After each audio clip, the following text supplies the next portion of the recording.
Lord of Mystery, The Return of the Stars Chapter 461 to 480. Are you back? Yes, I am. Where is Miss Audrey? She's back in Backland. Is the trip exciting? Not bad. The brief conversation took place in a house in the Hasta family's castle in the countryside. Sharon didn't like the hustle and bustle, so after Hasta and others left Pennine Port, she took Ashera back to the castle to live. In the bright room, the dim light of the setting sun gradually seeped in. Sharon looked out the window with her back to Hasta. The hem of her black court dress swayed gently in the breeze.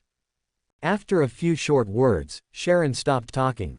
Hasta took out various dried fish dried on the hope and fed the greedy Ashera, while asking about their lives during this period. Ashera just rolled her eyes at him, buried her head and picked up a few small pieces of dried fish and left the room, leaving Hasta and Sharon alone. Let's go to the spirit world. Hasta walked to Sharon's side. What? Go see your teacher. Then what? Discuss something with her. What? About the lifelong event of her most outstanding student. Sharon was silent for a while. Where is Miss Audrey? This was the same topic as before. Although Sharon's expression was the same as before, her tone was completely different. I will go to Backland in a while. So, was my house robbed? Quote question mark question mark question mark quote. Such words came out of Sharon's mouth, making Hasta stunned in an instant. He said with a strange look, Sharon, where did you hear this from? With Sharon's temperament, how could she suddenly say such a straightforward thing? Does she know the real meaning of this? Russell's work. Quote. Hasta was silent for a long time, and finally just said, that's not a serious book, you'd better not read it in the future. Serious people don't write diaries, and serious people don't write books. In the end, Sharon still didn't go to the spirit world with Hasta. April 1st, some time has passed since Hasta returned to Pennine Port. During the day, he took care of various affairs while inviting Sharon to go out for a walk. At night, he traveled around the kingdom of Loan as a star container. Lost people, people who have lost their spiritual sustenance, this is something that the star container accomplishes better than him. It's just that the digestion of sequence 4 potions is not as fast as before. Hasta himself estimates that it will take around the end of the year to completely digest the Lost People potion. This speed is okay, because with Sequence 3 Enlightened Saint Master and Sequence 2 Star Attendant, he should be promoted quickly. At night, in the Star Hall, Hasta calmly looked at the Mother Tree of Desire, the Superstar Overlord, the Lamp God, the High Dimension Overlooker, and the Original Hunger in front of him. At this star meeting, he did not express his opinion, but just watched them discuss something in silence. They were all unimportant things. The only two aspects that need to be paid more attention to are the entanglement between the Superstar Overlord and the Eternal Blazing Sun, and the chasing game between the High Dimension Overlooker and Amon in the God-forsaken land. Judging from the tone of the High Dimensional Overlooker, Amon may have quietly left the God-forsaken land. As for the existence of the Fasak Empire and the Mother Tree of Desire mentioned by Ouroboros before, no one mentioned it, which shows that they don't pay much attention to the affairs of the Fasak Empire. Hasta did not ask them whether the fallen Mother Goddess and her camp had done anything recently. After all, her character is that everything is under the watchful eyes of the stars, and there is nothing she cannot observe. After the star conference ended, only the Lamp Goddess looked in a good mood. It should be related to Bernadette's recent desire to create a pirate kingdom on the sea. No one knows more about this extraordinary path than him. This importance is enough to make his status in Bernadette rise sharply. When all the outer gods left, Hasta sat alone in the Hall of Stars. After sitting quietly for a while, he entered the body of the star container in the form of God's descent. Tinghan City at night is quiet and ordinary. Although there are still beggars curled up under street lights sleeping on the streets, the sound of celebration in front of the bar is still loud. But here it is ordinary and peaceful. In the days when there are no frequent mysterious events, public security issues are just some minor troubles, and the Nighthawks don't even need to take action. Their daily life now is mostly drinking tea and reading newspapers during the day, occasionally taking on a few small tasks to improve their economic situation. At night, they don't need to be highly nervous and on high alert. They can often sit outside the bar, drink a few beers, and feel that Tingen City has spent another ordinary day. Dunn is still the captain of the Nighthawks team here. What's different from the past is that there are 2 new Sequence 9 Beyonders here, and a lucky person who survived a mysterious event. This night is great. Dunn sat at the door of a bar very close to the Blackthorn Company, tasting the beer here, and looked at the 2 newcomers opposite with a kind face. Tonight is Saturday, a day when you can relax occasionally. While drinking and the atmosphere was lively, a new member complained that he had nothing to do recently and could only drink tea and read newspapers every day, which was completely different from the mysterious world life he had envisioned. Dunn just smiled and told the other party that ordinary days are the most valuable wealth in the mysterious world. Another new member curiously asked about the big event that shocked the entire Rune Kingdom. They really wanted to hear the captain, Dunn, who had survived, personally tell about the extraordinary event that had been encrypted. It's not a good thing to know too much. You must learn to restrain your curiosity. Dunn shook his head and refused to tell. Although he often forgets a lot of things, there are some things that he will always remember. Not far away, at a wine table, a middle-aged man who was silently tasting beer here was looking at them with a calm and gentle look. When Dunn and his friends left the bar, he put down the 2 sols and 2 pence for the wine, got up and left, stretched out his hand to lower the brim of his hat, walked along the street covered by dim lights, and walked through here, step by step to the starting point. The sky began to brighten, and more vendors on the street pushed their goods and appeared, shouting loudly. Come, come, delicious fried fish. Fresh and hot oyster soup, drink a bowl in the morning, energetic all day. Fresh fish sent from the port, only 5 pence apiece. Small muffins, eel soup with ginger beer. Conk, conk, conk. The familiar shouting made the middle-aged man wandering on the street late at night feel warm in his heart. He looked around, then raised the corners of his mouth slightly. He asked for a fried fish, a bowl of oyster soup, a small muffin, a seared snail and a cup of ginger beer. He has always been thinking about finding an opportunity to order a portion of all the food on this stall, and today, his wish has come true. Drinking ginger beer early in the morning is really a bit of a luxury. After the middle-aged man finished an overly rich breakfast, he asked for a lemon pudding and ate it while walking. When he passed the street outside the Blackthorn Security Company again, he took off his hat, bowed lightly in that direction, and seemed to say something that only he could hear clearly. When he put on his hat again, he stopped a carriage, went to the steam train station, and bought a ticket to Backland. Backland, the city of hope, he was going to this city again. Accustomed to the life of drifting on the sea, he felt that he should return to Backland to enjoy life. Well, this time, I will become a nobleman. What name should I take? Dwayne Dantes, this name seems good. As for his identity, he is a mysterious rich man from the Dissy Bay who believes in the goddess of the night. He sold his original land and mines, prepared to come to Backland to find new opportunities, and had a certain interest in donating the title. This is just the first layer of identity on the surface. In order to deal with the extraordinary people from the official, he needs to prepare a less glorious identity for himself, so that it is easier to conceal the in-depth investigation of the official extraordinary people.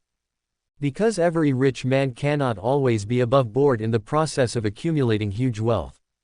An adventurer who secretly went to East and West Balam in the southern continent to struggle for 10 years. During these years, he accumulated a considerable amount of wealth through not very legitimate means. This time he returned to Backland to settle down in Backland for the convenience of his retirement in the future. In Backland, there are many such rich people, and his double disguise should be enough to cope with daily inspections. The journey from Tingen City to Backland will take some time, and he can continue to conceive and perfect his dual identity. When the patter of rain hits the window, when the gray fog shrouds the direction of travel. The speed of the steam train slowed down suddenly to avoid slipping in the rain and causing traffic accidents. Klein put away his thoughts, turned sideways, and looked out of the window. Outside the window, it is a world mixed with rain and fog, where everything is hazy and blurred. But vaguely, he saw a long team holding oil lamps, using the dim light to shuttle through the gray fog world. What was even more strange was that the members of that team were all dressed in yellow clothes, with yellow hoods on their heads, covering their faces. They held an oil lamp in one hand and held a book tightly in the other. Because of the double cover of raindrops and mist, and the fact that the steam train was much faster than walking, Klein could not see the name of the book clearly. He could only vaguely see the cover of the book, which seemed to be a figure in yellow clothes and yellow robes. They were like ghosts. In the blink of an eye, they were left behind by the steam train in the hazy world of raindrops and mist. Were those people just now followers of the Yellow King? In such weather, they held oil lamps and walked slowly forward. Did they want to hold a ceremony? Should we secretly report the situation here to the Church of the Goddess of Night? Klein began to think about this matter in his heart, his face solemn, and his fingers gently tapped the seat. This was not the first time he had encountered followers of the so-called Yellow King. In the sea, in addition to the suspected encounter with the real Yellow King, he had also come into contact with other people who liked to dress up in yellow clothes and walk on the streets late at night.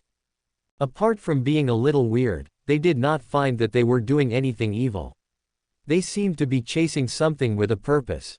Was it just to chase the back of the Yellow King? Or was there some other unknown purpose?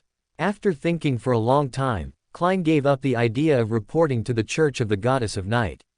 He just passed by them and could not be sure that the other party was holding any evil ceremony. Perhaps they were just simply making a pilgrimage along this road.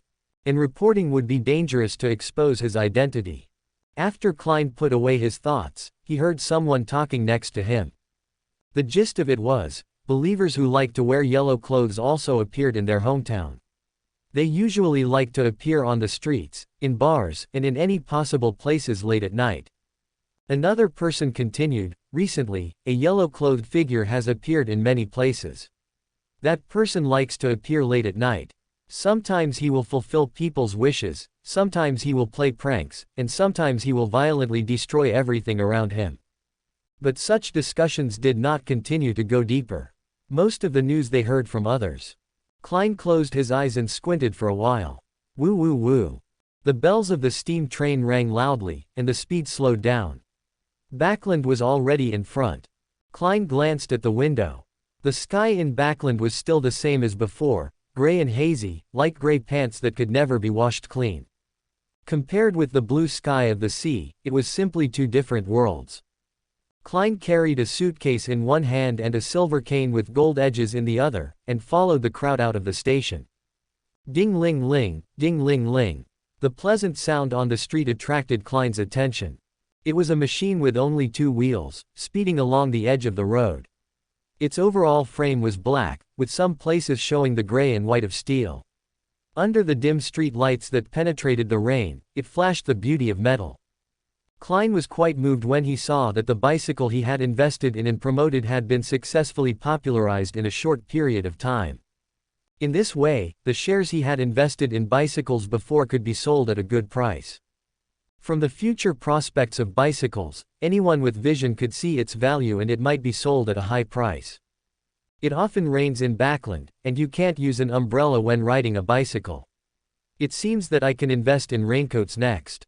If I can't find a suitable factory in Backland, I can also invest a sum of money and open a raincoat factory, which can make another sum of money. It's easier to make money by investing.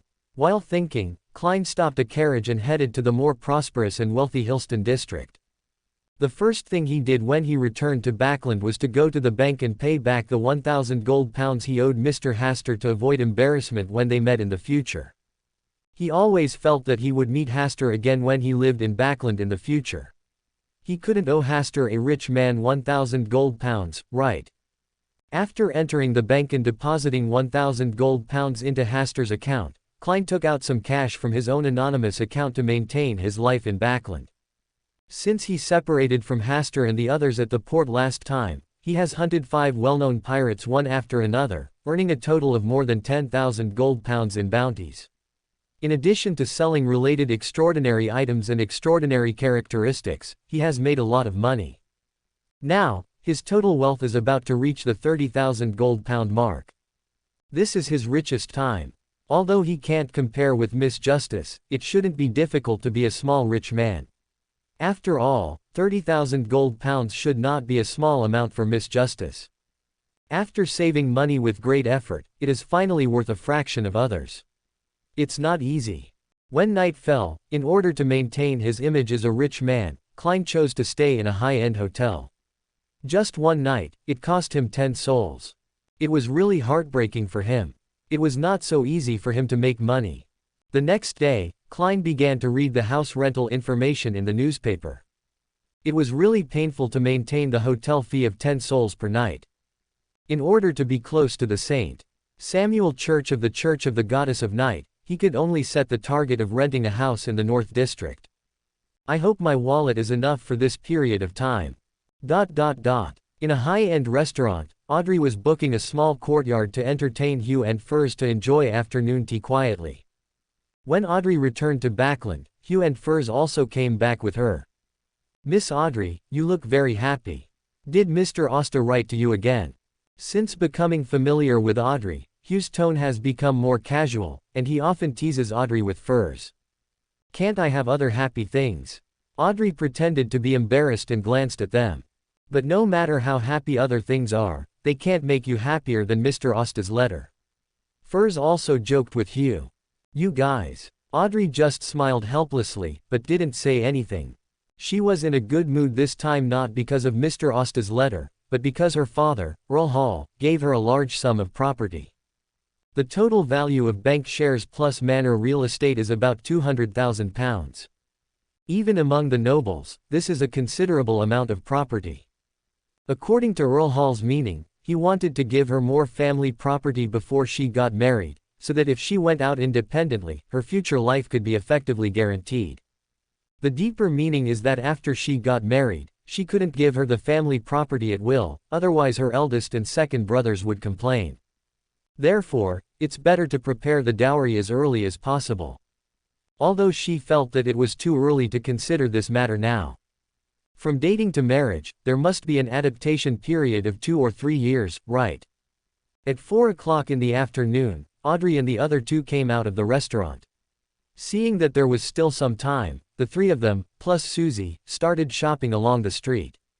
Audrey was in a good mood and generously wanted to buy jewelry for Zio and Furs.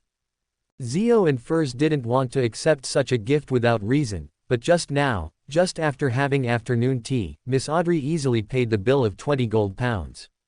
Faced with such a rich and inhumane behavior, the two of them really couldn't find a reason to refuse. Well, they had to admit that their knees were a little weak and they needed to hold the thighs of the rich woman to move forward. While the three people and the dog were happily shopping in a high-end jewelry store, there were bursts of hurried newspaper selling sounds on the street. The Lozak battle has changed, and the battle line has been pushed back by the Fasak Empire. The Lozak battle has changed, and the battle line has been pushed back by the Fasak Empire. The Lozak battle was the first large-scale battle launched by the Kingdom of Lowen since the beginning of this spring. After a winter of recuperation, everyone in Lowen Kingdom, from the young king to the beggars starving on the street, believed that the army of Lowen Kingdom would capture the capital of Fasak Empire with overwhelming force. But now, the Lozak battle was lost. And the battle line was pushed back by Fasak Empire. It was like a dying old guy suddenly regained his strength and knocked down a young strong man. After Audrey and others came out after buying jewelry, Zio bought 2 newspapers, one for Audrey and the other for her to read with Furs. After reading the newspaper, Audrey's face became solemn. This was not just a defeat, but a disastrous defeat. It was the battle with the greatest loss since Lowen Kingdom attacked Fasak Empire. The newspaper described the army of Fasak Empire like this: they were protected by gods, and they launched fierce attacks on our positions again and again without fear of death. Even if our cannons blew their bodies to pieces, as long as they still held sharp knives in their hands, they still dared to swing their knives at us. As if they were helped by gods. Audrey seemed to have grasped something, but the newspaper did not record the details of this aspect. The specific content should only be known by the senior officials of the Kingdom of Lowen and the Church. Let's go back. Audrey did not want to continue shopping, and Zio and Furs also saw the seriousness of the problem. I will also try my best to investigate this matter, Zio said, and left with Furs. Susie, let's go back too. Woof. Susie naturally walked in front to clear the way for Audrey. When she returned home, Earl Hall had not returned yet. He must have gone to discuss important matters. Since the death of the previous king, Govington II, Earl Hall, who was unwelcome and suppressed everywhere, has once again become active in the political arena. Because the new king is still young, Earl Hall and the Prime Minister have the greatest power except for the members of the Lowen royal family.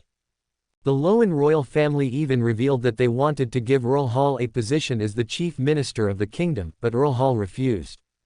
Audrey did not wait for Earl Hall, but waited for Countess Hall first. "Beautiful Countess, didn't you go out to enjoy the beautiful afternoon today?" Audrey greeted her with a smile, took her arm, and acted coquettishly. "My Audrey has grown up. Come, let me take a closer look." The Countess looked at Audrey lovingly, and after a while she said, "When will Mr. Hasta come to have dinner again? He still needs to deal with some things in South Wiltshire, and he should return to Backland in a while." Audrey answered calmly, her eyes curved, "Dear Countess, the necklace you are wearing today is so beautiful. I have never seen you wear it before. Our thoughtful Earl Hall just gave it to you, right?" In order to avoid further discussion of these topics, Audrey naturally diverted the topic. Until Earl Hall came back, they were still discussing what kind of skirt should be matched with this exquisite necklace. In the evening, after dinner, Earl Hall naturally talked about the recent defeat of the Kingdom of Lowen in the Fasak Empire. Things are far more complicated and terrible than what is written in the newspaper. What really defeated the army of the Kingdom of Lowen was not the bravery of the Fasak Empire, but an infectious disease that is suspected to be spread and contagious. When the winter snow thaws in spring, this infectious disease suddenly awakens and spreads in the military camp of the Kingdom of Lowen. The specific symptoms are that people will first lie on the bed with weakness all over their body, and then their faces will gradually turn black and purple, and the muscles of their limbs will gradually become thin, as if they were drained by something. After about 5 to 10 days, the infected will become mentally confused and start to go crazy. Earl Hall only said this: "The specific situation needs to wait for the next wave of news to be sent back. The only thing to be thankful for is that the Church of the Goddess of Night took the lead, and the Church of Steam and Machinery and the Church of Mother Earth worked together to send a lot of people to support."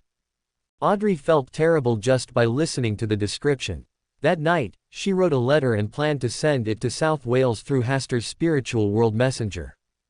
Blowing the copper whistle with flame patterns, the gate of the spiritual world opened, and a fist-sized firebird flew out.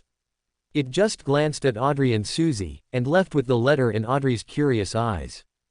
"This is Mr. Haster's messenger, so cute. Woof." Susie reminded Audrey with a serious face that what it felt just now was not cute, but terrifying. When the little firebird looked over, it seemed to be at the top of the food chain, overlooking its prey.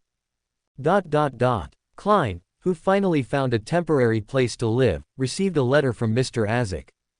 In the letter, Mr. Azek detailed the abnormalities that were happening in the Fasak Empire and told him not to come to the Fasak Empire in the short term. Is the situation so terrible? After reading the letter, Klein frowned slightly.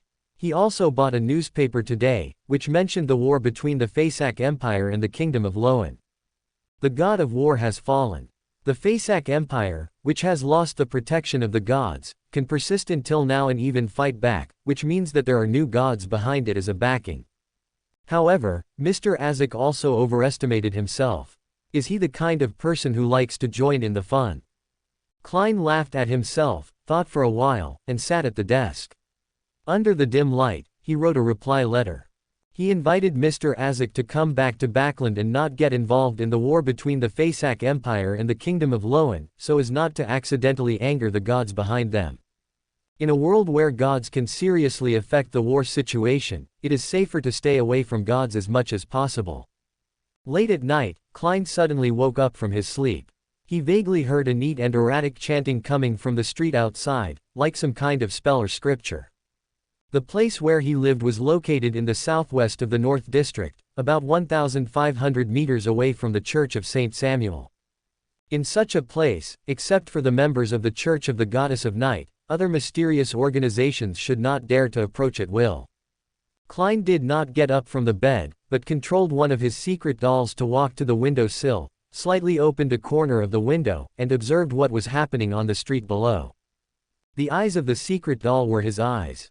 On the dark street, a long line of about 20 people lined up at some point, including men and women, old people, and children. The only common point was that they were all wrapped in a layer of ragged yellow clothes, but this time they did not wear yellow hoods on their heads, so their facial expressions could be clearly seen.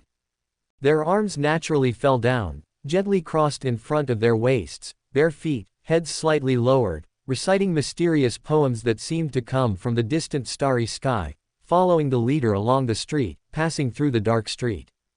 The leader held an oil lamp in one hand and a book with the back of the king in yellow on the cover in the other.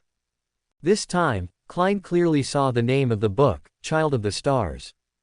Along the shore, cutting through the clouds, the twin suns sank into the lake. The long shadows fell. There, the wonderful night when the black star rose. The wonderful moon running in the night. The yellow ragged clothes fluttered in the wind. The song silently disappeared there. When the soul no longer sang. When the tears no longer flowed. The Lord of the starry sea in the distant starry sky. The chaotic and invisible nameless one. He will come in the expectation of thousands of believers. Listening carefully for a while, the poem that should have been vague and difficult to hear clearly suddenly sounded in his ears completely. Without missing a single word, it flows through your ears, through your blood vessels, and into your heart like a trickle of water. The secret doll, who should have felt nothing, shuddered. When Klein was hesitating whether to follow him to take a look, he saw through the window that was only slightly opened that night that the Night Goddess Church was secretly following behind the group of Yellow King believers. Their whereabouts were not too secretive, but the Yellow King believers seemed not to notice and let them follow silently behind them. Are they so fearless? Klein found it strange. Whether it was the Yellow King believers or the attitude of the Night Watchers towards them, it was very intriguing. According to the normal process, shouldn't the activities of the Yellow King believers be stopped? Even if their behavior did not violate anything, they should not be allowed to wander the streets late at night. Or, what bad things would happen if they disturbed the Yellow King believers? Klein did not take any action until the Yellow King believers left his sight. Less trouble is worse than more trouble. His current identity is a rich man from the Dissy Bay. Klein was about to take back the doll and continue to lie on the bed to rest, but he found that the doll suddenly stiffened for a while, turned around and headed in the direction where the Yellow King's followers left, and unconsciously muttered, "Along the shore, cut through the clouds." The twin suns sank into the lake. The long shadow fell. There, the wonderful night when the black star rose. When he heard the voice from the doll, Klein instantly felt something was wrong. His face sank, and he quickly got up from the bed and manipulated the spirit line to control the doll to close its mouth. But the doll's mouth only closed for a while, and then continued to open and chant, "The wonderful moon running in the night." The yellow ragged clothes fluttered in the wind. The song silently disappeared there. When the soul no longer sings. When the tears no longer flow. Seeing that the doll was out of his control, Klein cut off the spirit line between him and the doll in time to prevent himself from suffering from the changes from the doll. The puppet paused for a moment before continuing to recite the last paragraph, "Lord of the Star Sea in the distant starry sky. O chaotic, invisible and nameless one. He will come in the expectation of thousands of believers." A ball of fire rose from Klein's palm and waved it at the puppet, letting the raging flames completely devour its body. Although he didn't know what had happened just now, he didn't dare to keep this puppet with him. Fortunately, this puppet was just a Sequence 8 prayer of light, and it was not too precious. If it was the puppet of Blood Admiral Sr. in his hand, he would not be so willing to give it up. What happened? Klein no longer had any thoughts of continuing to sleep, and carefully recalled every second and every scene before and after. The only abnormal thing was the mysterious poem chanted by the followers of the Yellow King. Could it be that this poem contained some kind of pollution? But why didn't he notice it at all?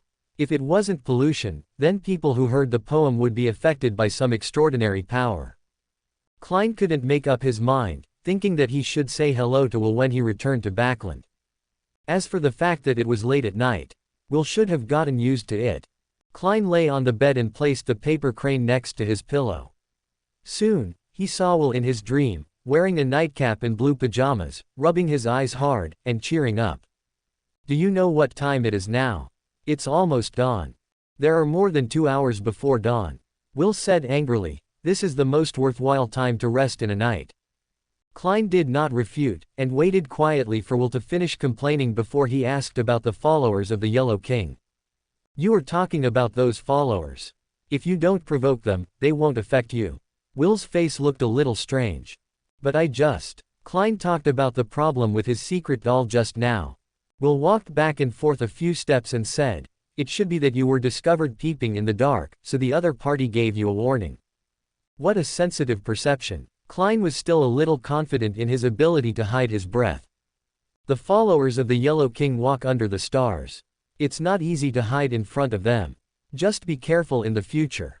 Will obviously didn't want to discuss this topic too much, and he was a little perfunctory at the end.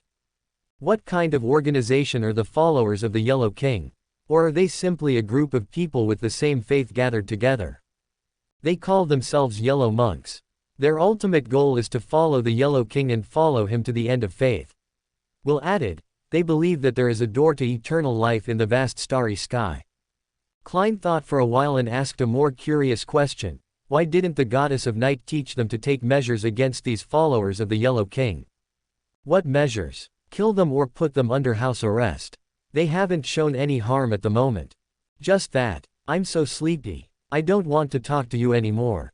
Next time, remember not to disturb my rest. Will left, leaving Klein alone in bed tossing and turning, unable to sleep. He always felt that Will was hiding something in the conversation just now. A week later, Klein finally established himself in Backland.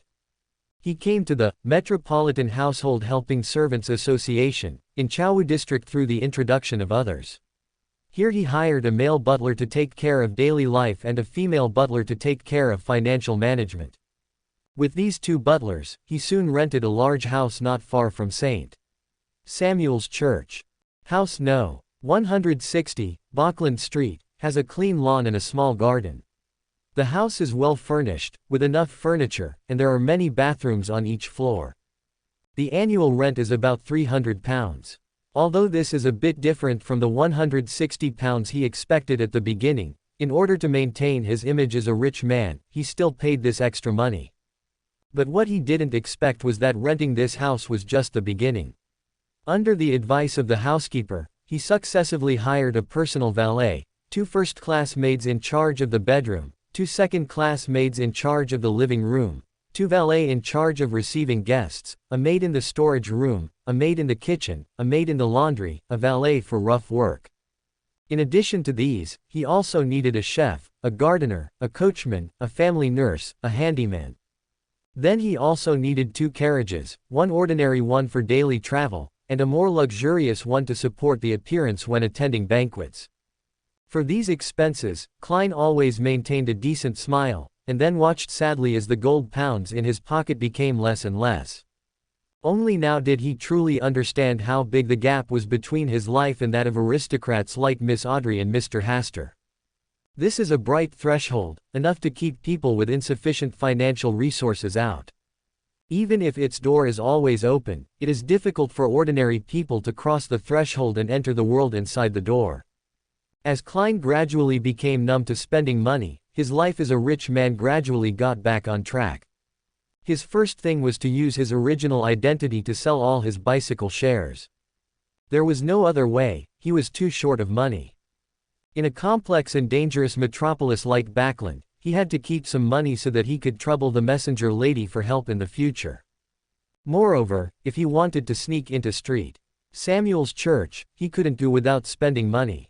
In order to attract the attention of the bishops of St. Samuel's Church, he would put a considerable amount of gold pounds into the donation box every time he went to pray. This was just the first step.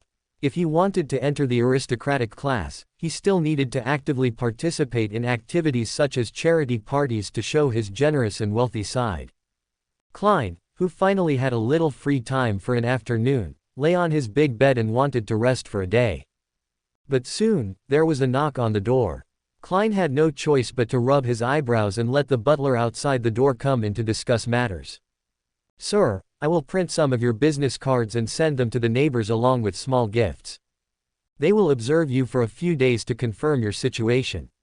If they are willing to accept you, they will choose to return the gift and invite you to their home. Klein understood that this was going to cost money again. People living nearby are generally middle class or above, and most of them are wealthy people and small nobles. In order to show his sincerity in coming here, the gifts he gave must not be too cheap. You can do it. I believe in your professional ability. Klein smiled and threw everything to the capable butler. He only needed to act as an ATM in the back. You will also need to hire a professional dance tutor so that you can better integrate into Backlund's party. Klein always responded with a smile. After sending the butler away, he rested in the room for a while, closed the door, and went out with a new identity. He also needed to buy some ice cream to appease Will. Leonard, who had been promoted to the captain of a Red Glove team in the Church of St. Samuel, did not follow the church staff to the battlefield between the Fasak Empire and the Kingdom of Lowen some time ago.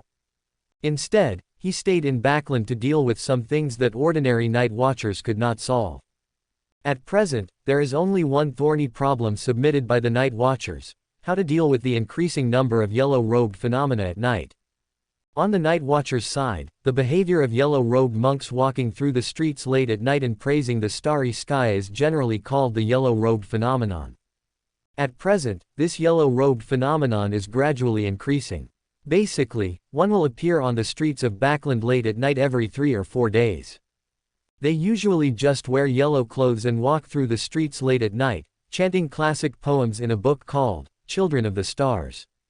Except for beggars and drinkers who are still wandering on the streets late at night, they will occasionally meet them, and other ordinary residents don't even know their existence. During the day, they naturally return to ordinary life. Until late at night, they spontaneously put on yellow clothes again, and gather into a team from zero to whole. As long as no one provokes them, they will disperse spontaneously at dawn, like ghosts walking in the middle of the night. But if someone accidentally bumps into them, or does something bad to them, then the problem is a bit serious. Based on recent cases, those who blaspheme the faith of the yellow monks will not die immediately, but their luck will become extremely bad. At the very least, they will lose all their property, or at worst, they will choke to death by drinking water, fall to death while walking, or drown by swimming.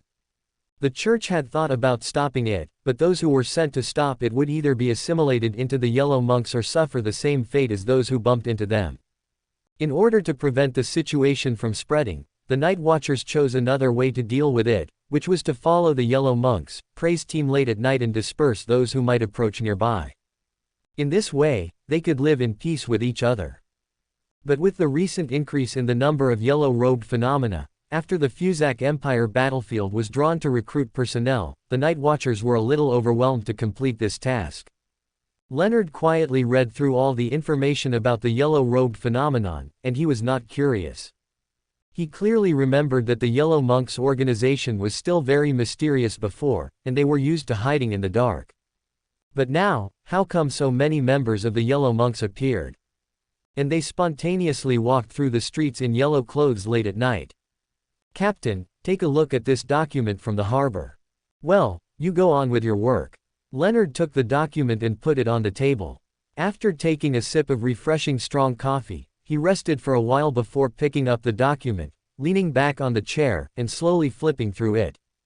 The content recorded above is the confession of 3 witnesses, or lucky ones. They said that they met a mysterious person in yellow clothes on the street late at night.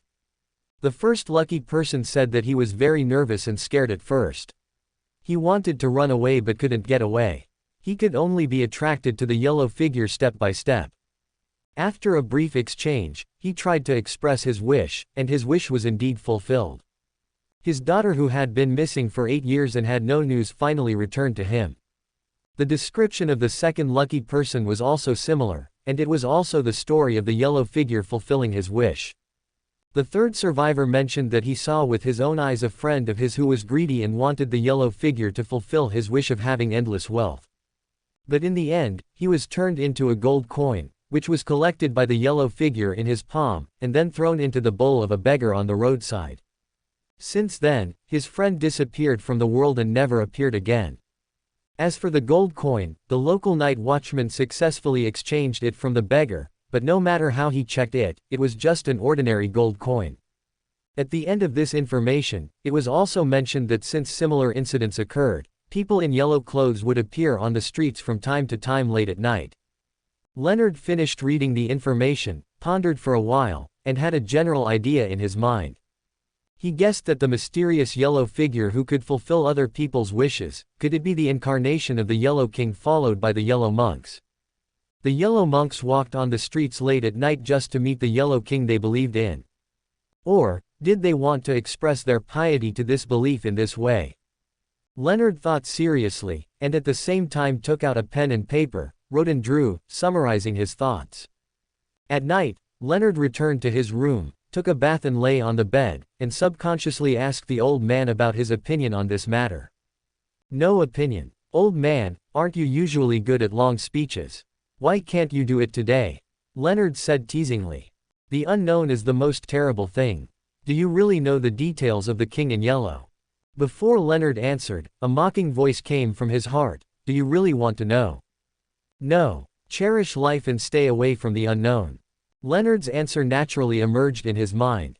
But I can't just leave it alone, right? Won't you report things that can't be handled? As if he disliked him for being too stupid, the old man fell silent after saying this. Leonard was speechless, but he also felt that this was the best way to deal with it at the moment. Leonard reported the news, and after waiting for 3 days, he received a reply. Weigh the pros and cons and handle it yourself. Well, this is a piece of nonsense that is so correct that it cannot be faulted. Leonard sighed, and originally wanted to treat the yellow-clothed phenomenon as if it had never happened. But just a few days later, a priest of the Church of the Goddess of Night in Desi County chose to abandon the faith of the goddess and throw himself into the arms of the yellow-clothed king because he met the yellow-clothed king on the street late at night. Abandoning faith is undoubtedly a big deal. The pressure was transferred layer by layer and fell on Leonard's shoulders. While sending people to find out the truth, he also needed to take certain measures against the yellow-clothed monks in Backland. Late at night, on Wimster Street in the South District of the Bridge, another member of the yellow-clothed monks took to the streets spontaneously, following the unknown figure of the yellow-clothed monk. In order to prevent accidents, this time Leonard personally led 2 capable team members and followed the group of yellow-clothed monks not far away. Apart from walking on the streets late at night and chanting the poems from Children of the Stars, there were no other abnormal behaviors. Captain, are we going to stop them? Wait a minute. Leonard stopped them from making any rash moves. Under their gaze, the yellow-robed monks lined up in a row, walked through the streets, and walked under the shining light of the stars. Yes, the light of the stars. This is what Leonard suddenly noticed. In those materials, every time the yellow-robed phenomenon was recorded, the night must have been sunny and the stars were shining. Children of the stars, the light of the stars, if the two are connected. Leonard's heart beat suddenly, he swallowed dryly, and just when he was thinking of letting a team member go ahead to explore the way, he suddenly found that the 2 team members who followed him disappeared. Obviously, they were just 2 or 3 steps behind him. He looked around. In the dark night, he did not find his team members, only saw a ragged yellow-robed figure standing quietly at the end of the street in front of him. A lone monk in yellow. No. Leonard took a closer look, his pupils dilated and then suddenly shrank. That figure was not an ordinary monk in yellow. That was the incarnation of the King in Yellow who could satisfy people's wishes or destroy everything and bring misfortune in the data. The yellow clothes on him were particularly conspicuous in the dim world, as if the whole world had begun to revolve around him at this moment. The figure could not see the specific limbs or facial expressions clearly. From a distance, it looked like a gust of wind holding up a yellow dress. Dangling, empty. Leonard had no idea of heroic sacrifice. He suppressed the sound of his footsteps and retreated to a small alley behind him. In his left hand, he held a revolver filled with extraordinary effect bullets, and in his right hand, he held an extraordinary item shaped like a stone. This was an extraordinary item that was temporarily lent to him by his superiors when he pretended to be a believer of the stars a long time ago. It could be used for short-term teleportation. When he took over this Red Gloves team, this thing was given to him for self-defense. At the same time, he called out to the old man in his heart, hoping that he could give him some advice at this critical moment. But the old man not only did not say anything, but hid himself instead. Is the old man afraid? Leonard's thoughts flashed through his mind, and when he came back to his senses, the dark and deserted alley was already behind him, and the yellow-clothed figure in front of him was getting taller and taller. Did he run in the wrong direction?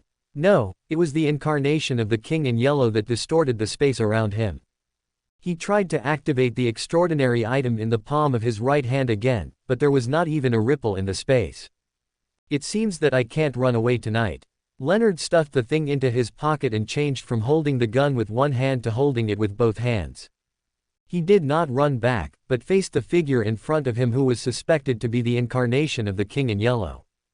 After all, he is now also a Sequence 6 Requiem master, who is best at sending things that should not exist in the world back to the world they should go back to.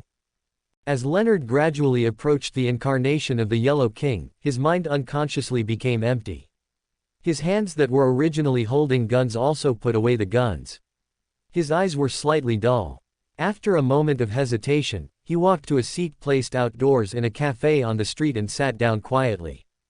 When his eyes gradually became bright, he suddenly found that there was a person sitting in front of him who made him afraid until now and never wanted to look back. The immortal witch, Miss Serafina. She still looked so young, with fair and tender skin without any flaws. She was wearing a complicated black dress, which made her already outstanding legs look even more slender, and matched with her face that looked like a girl of 17 or 18 years old. Oh my God, even though he hadn't seen her again for so long, Leonard felt that his dusty heart began to heat up and beat vigorously. This is the urgent mood of male animals who can't wait to show their favorite objects. No, no, she is a witch. The immortal witch of Sequence 3. I should stay away, and I shouldn't sit face to face with her like this, let alone have any communication. But when Serafina raised her watery eyes, and the sadness, resentment, joy, sadness, and other indescribable expressions in her eyes met his, he was melted. Like a pool of water, melting on the table. Captain, Captain, wake up. Wake up. It's already dawn. Captain, what happened last night? Let's solve it directly with physical means. Blah blah blah. Leonard's body shivered momentarily as the biting cold water poured over his head, and then his eyelids slowly opened. The light of the golden sun has dispelled the darkness of last night. On both sides of him were the two team members that he couldn't find last night. As for myself, I was all wet, my cheek was pressed against the cold glass tabletop, and my hands were hugging the round table outside the cafe door. Leonard blinked, and it took him a moment to realize what was going on. He stood up abruptly, subconsciously reaching out to wipe the corners of his mouth, and then patted his cheek to calm himself down. After the chaotic mood returned to normal, Leonard said seriously with a straight face, "Didn't you two suddenly disappear last night?" "Captain, did you remember correctly?" "Yes, we were clearly following you last night."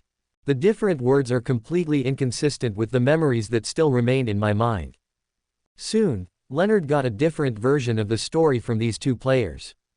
Last night, in the sight of the two of them, I suddenly ran towards the street ahead with a look of caution and nervousness, then suddenly stopped, and then sat on an outdoor seat in front of the cafe. A person seemed to be talking to himself, and finally he hugged the round table in front of him with both hands, leaned down, and put his cheek against it, with a silly smile on his face. The two team members tried many methods but to no avail. It was not until dawn the next day that they decided to wake him up by pouring cold water on him. Leonard's first reaction after hearing this was that the two of them were lying. He clearly saw the incarnation of the King in Yellow walking on Earth last night. Hey, yes, why did she become that ageless witch Serafina again? It seems that something went wrong last night. Did he really encounter the King in Yellow? Leonard was silent for a long time, instructing the two team members not to reveal the matter at will, and then led them back. He went back to his room first, took a shower, and changed into clean clothes. Before he started asking the old man's voice came from deep in his heart, "I don't know anything about what happened last night." "Old man, do you really feel nothing?" "Oh, only you can feel it." Quote. Leonard was stunned at first, and then his face turned red at a speed visible to the naked eye. He tried to defend himself, but the old man had already fallen silent.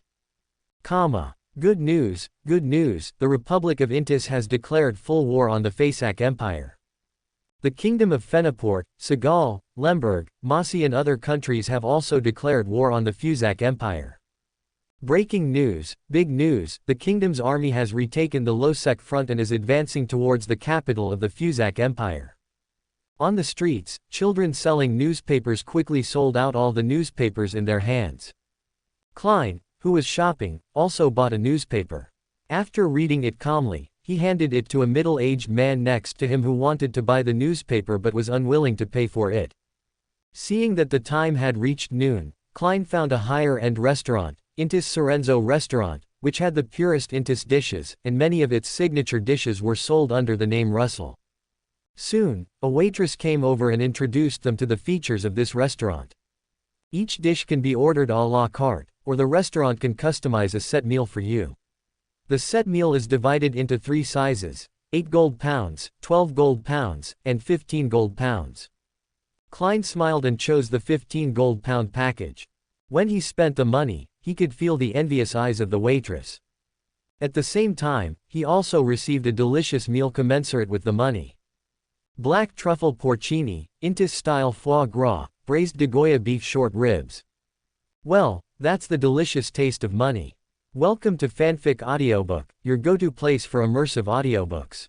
If you enjoy the content, don't forget to like the video and subscribe to our channel for more amazing stories. While Klein was slowly enjoying the food that he had paid 15 gold pounds for, a young couple walked in front of the restaurant. The lady held the man's arm with both hands, with an elegant smile on her face, and whispered to the man next to her from time to time. The man was dressed in a white shirt, a black vest, and a formal suit. He wore a valuable watch inlaid with jade and agate on his left wrist. Both of them had dazzling golden hair, just like their faces, so dazzling that people couldn't help but focus their eyes on them. Klein's arm holding the knife and fork froze, his pupils shrank slightly, and then he regained his composure and continued to taste the food in front of him. But the taste was not as delicious as it was at the beginning. He never thought that Asta and Audrey would come here for lunch. With their identities, shouldn't they be in Queens? What made Klein even more speechless was that Asta and Audrey were sitting right in front of him. Fortunately, Asta had his back to him. Otherwise, he always felt that his new identity would be exposed again. Look, that's Earl Hasta Campbell and Miss Audrey. They are a perfect match. Who said they weren't? Seeing how loving they are, they will probably get engaged soon. I didn't expect Miss Audrey, the most dazzling gem in Backland, to not choose to marry into the royal family, but to fall in love freely. People around them recognized Hasta and Audrey's identities and made low voices of discussion and exclamation. Audrey and Hasta also heard these voices, but there was no big expression on their faces. They just ordered all the signature dishes on the menu and asked for a bottle of 1330 Ormier red wine, which was worth 126 gold pounds. Klein calmly tasted the 15 gold pounds of food while silently calculating the total price of the food ordered by Hasta and Audrey. Including the ridiculously expensive bottle of red wine, the two of them spent about 200 gold pounds on this lunch. The life of the nobles is really luxurious. After finishing his meal in silence, Klein drank the glass of white wine that the restaurant gave him for free, and enjoyed an ice cream before he stood up to pay the bill and left the restaurant. Walking on the street, Klein did not look back at the restaurant again, so as not to be noticed by Mr. Asta. After checking the time, he chose to walk to St. Samuel Church, just in time to digest his food. While enjoying the surrounding street scenery, he slowly came to the gate of St. Samuel Church. Just after entering the gate, a luxurious carriage pulled by 4 horses stopped steadily in front of the church gate. Then a pair of young men and women who were amazing walked down from the carriage. Asta and Audrey. Hearing the familiar voices talking behind him, Klein couldn't help but twitch his mouth. What day is today? How did he run into Mr. Asta and Miss Audrey one after another? Was his luck cursed by Will? It's just disturbing his sleep once, so why be so stingy? Klein did not look back, but held the gold-inlaid cane tightly, walked into the church, passed through the quiet corridor, and came to the large prayer hall under the sunlight piercing the stained glass. It was very dim here, as if it was deliberately imitating the atmosphere of sleeping at night, which could make people feel peaceful and calm. Klein originally wanted to choose to sit in the right corner where there were more empty seats, but Asta and Audrey followed him.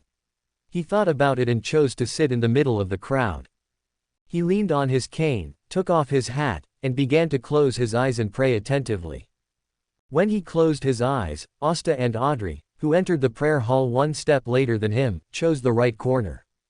This made Klein secretly relieved. Fortunately, he changed his mind in time, otherwise if he sat next to Asta and Audrey, he might be exposed when he greeted them. Time passed by minute. After listening to the sermon, Klein slowly stood up and walked to the altar. After bowing to the bishop with short black hair, he came to the offering box next to him. He exhaled silently, took out 2 £10 and 6 £5 notes from his jacket pocket and put them in one by one. The bishop's eyes softened when he saw this scene. Klein walked back and passed Asta and Audrey when he left the prayer hall. He relaxed and didn't get too nervous, so as not to reveal any flaws. When he saw Asta put 10 £10 notes into the donation box, he really wanted to turn into that donation box. At the end of the day, the donations from believers alone might be £1,000, and there was no tax. No wonder those temples in the past were always rich, with hundreds of millions or even billions of dollars quietly lying in their bank accounts. Klein left St. Samuel's Church with a lot of emotion. Fortunately, Asta and Audrey were no longer on the same road with him this time, which made his steps much easier. In St. Samuel's Church, Asta was accompanying Audrey to stroll around the cathedral. "Mr. Hasta, you just returned to Backland today. Do you need to rest first? The first time I saw you after returning to Backland, all my fatigue disappeared." Hasta replied naturally. Audrey blushed slightly. In a sacred place like St. Samuel's Church, listening to Mr. Hasta's undisguised words always made her feel flustered. It was as if someone was overhearing the conversation between himself and Mr. Hasta. "The gods watch over everything." Audrey couldn't help but think of this sentence, and her mood became even weirder. "I didn't expect Mr. Hasta to be willing to come and visit the goddess church." Audrey smiled and changed the subject. "I just don't want to be separated from you, Mr. Hasta." Audrey's cheeks turned red and she emphasized her tone slightly, "Let's not say these words in church. The goddess should also be happy to see her followers pursue happiness freely." "Mr. Hasta, you obviously did it on purpose." Audrey understood what Hasta was thinking. He clearly said these blushing words to himself in St. Samuel's Church under the gaze of the goddess. Shouldn't we be more sincere in front of the gods? Lying in front of the gods is the greatest disrespect to the gods. Audrey knew that she couldn't explain these fallacies, so she pretended not to hear anything, but the corners of her mouth unconsciously raised slightly. She quickly suppressed the feeling of rapid heartbeat and prayed to the goddess for forgiveness in her heart. 10 o'clock in the evening, Brave Bar. "What the hell?" Leonard, standing at the door, cursed with a look of disgust on his face, remained silent for a while, and then chose to walk into the bar. Because of what happened late last night, he had been listless all day. "I rarely feel energetic at night, so I go out for a walk, but I end up here unknowingly. The starting point of all bad luck." After drinking a few glasses of Southwell beer, Leonard felt energetic again. When he was about to ask for a few more glasses of wine to try, someone tapped him on the shoulder, then naturally sat next to him and pushed an expensive cocktail on the table in front of him. Leonard glanced sideways, then blinked, and said with a look of disbelief, "Asta, damn it, when did you return to Backland?" "Today." Hasta poured himself a glass of wine with a smile in his eyes. "You just came back and ran here to be cool. It seems that you were exhausted in South Wales, right? My gut tells me you might be here tonight. Here, I'll toast you with this glass." Leonard picked up the wine glass, took a big sip, burped, and laughed. "It's good to come back, I'll have someone to drink with from now on." "You look very worried. What have you been worried about recently?" Leonard was silent for a while and sighed. "It's better not to say anything anymore." Drink. Hasta didn't force it, he just drank with Leonard for almost 2 hours before letting someone from the Brave Bar drive a car to take him back. After seeing Leonard off, Hastur did not leave with him, but continued to stay in the Brave Bar. Now, Marich is no longer guarding here specifically, and this time Sharon followed him back to Backland, so Marich did not appear here tonight. Asta didn't come to see Marich tonight, he wanted to see how lively the streets of Backland were late at night. Late at night, the crimson moon in the sky quietly revealed half of its body from behind the clouds. The stars around it were brilliant, and wisps of starlight fell down to the earth. In the deserted streets, the street lights flickered dimly. The beggars huddled under the light of the street lamps, wrapped in dirty and worn-out rags, hummed in a low voice. Along the shore, cutting through the clouds, the twin suns sink into the lake, the long shadow fell, and there it was, the wonderful night where the black stars rose. The drunkard passing by spat and cursed. Do the homeless people on the roadside know how to sing elegant poetry these days? Art is really worthless. As the stumbling drunkard passed the next streetlight, a group of people wearing ragged yellow clothes suddenly walked out of the street, silently wandering on the street. He was frightened all over. Sober up. Yellow-clad believers walking on the streets late at night. I always thought that this was a scary story made up by other drunkards who were idle late at night. But tonight, Hank saw this yellow-clad team walking through the streets late at night. They walked lightly, as if their bodies were lifted by a breeze. If you don't look closely at their feet, they are like neatly arranged ghosts crossing the deserted streets. Listen carefully, they are humming the same ballad as the homeless man just now, something about clouds, twins, and black stars.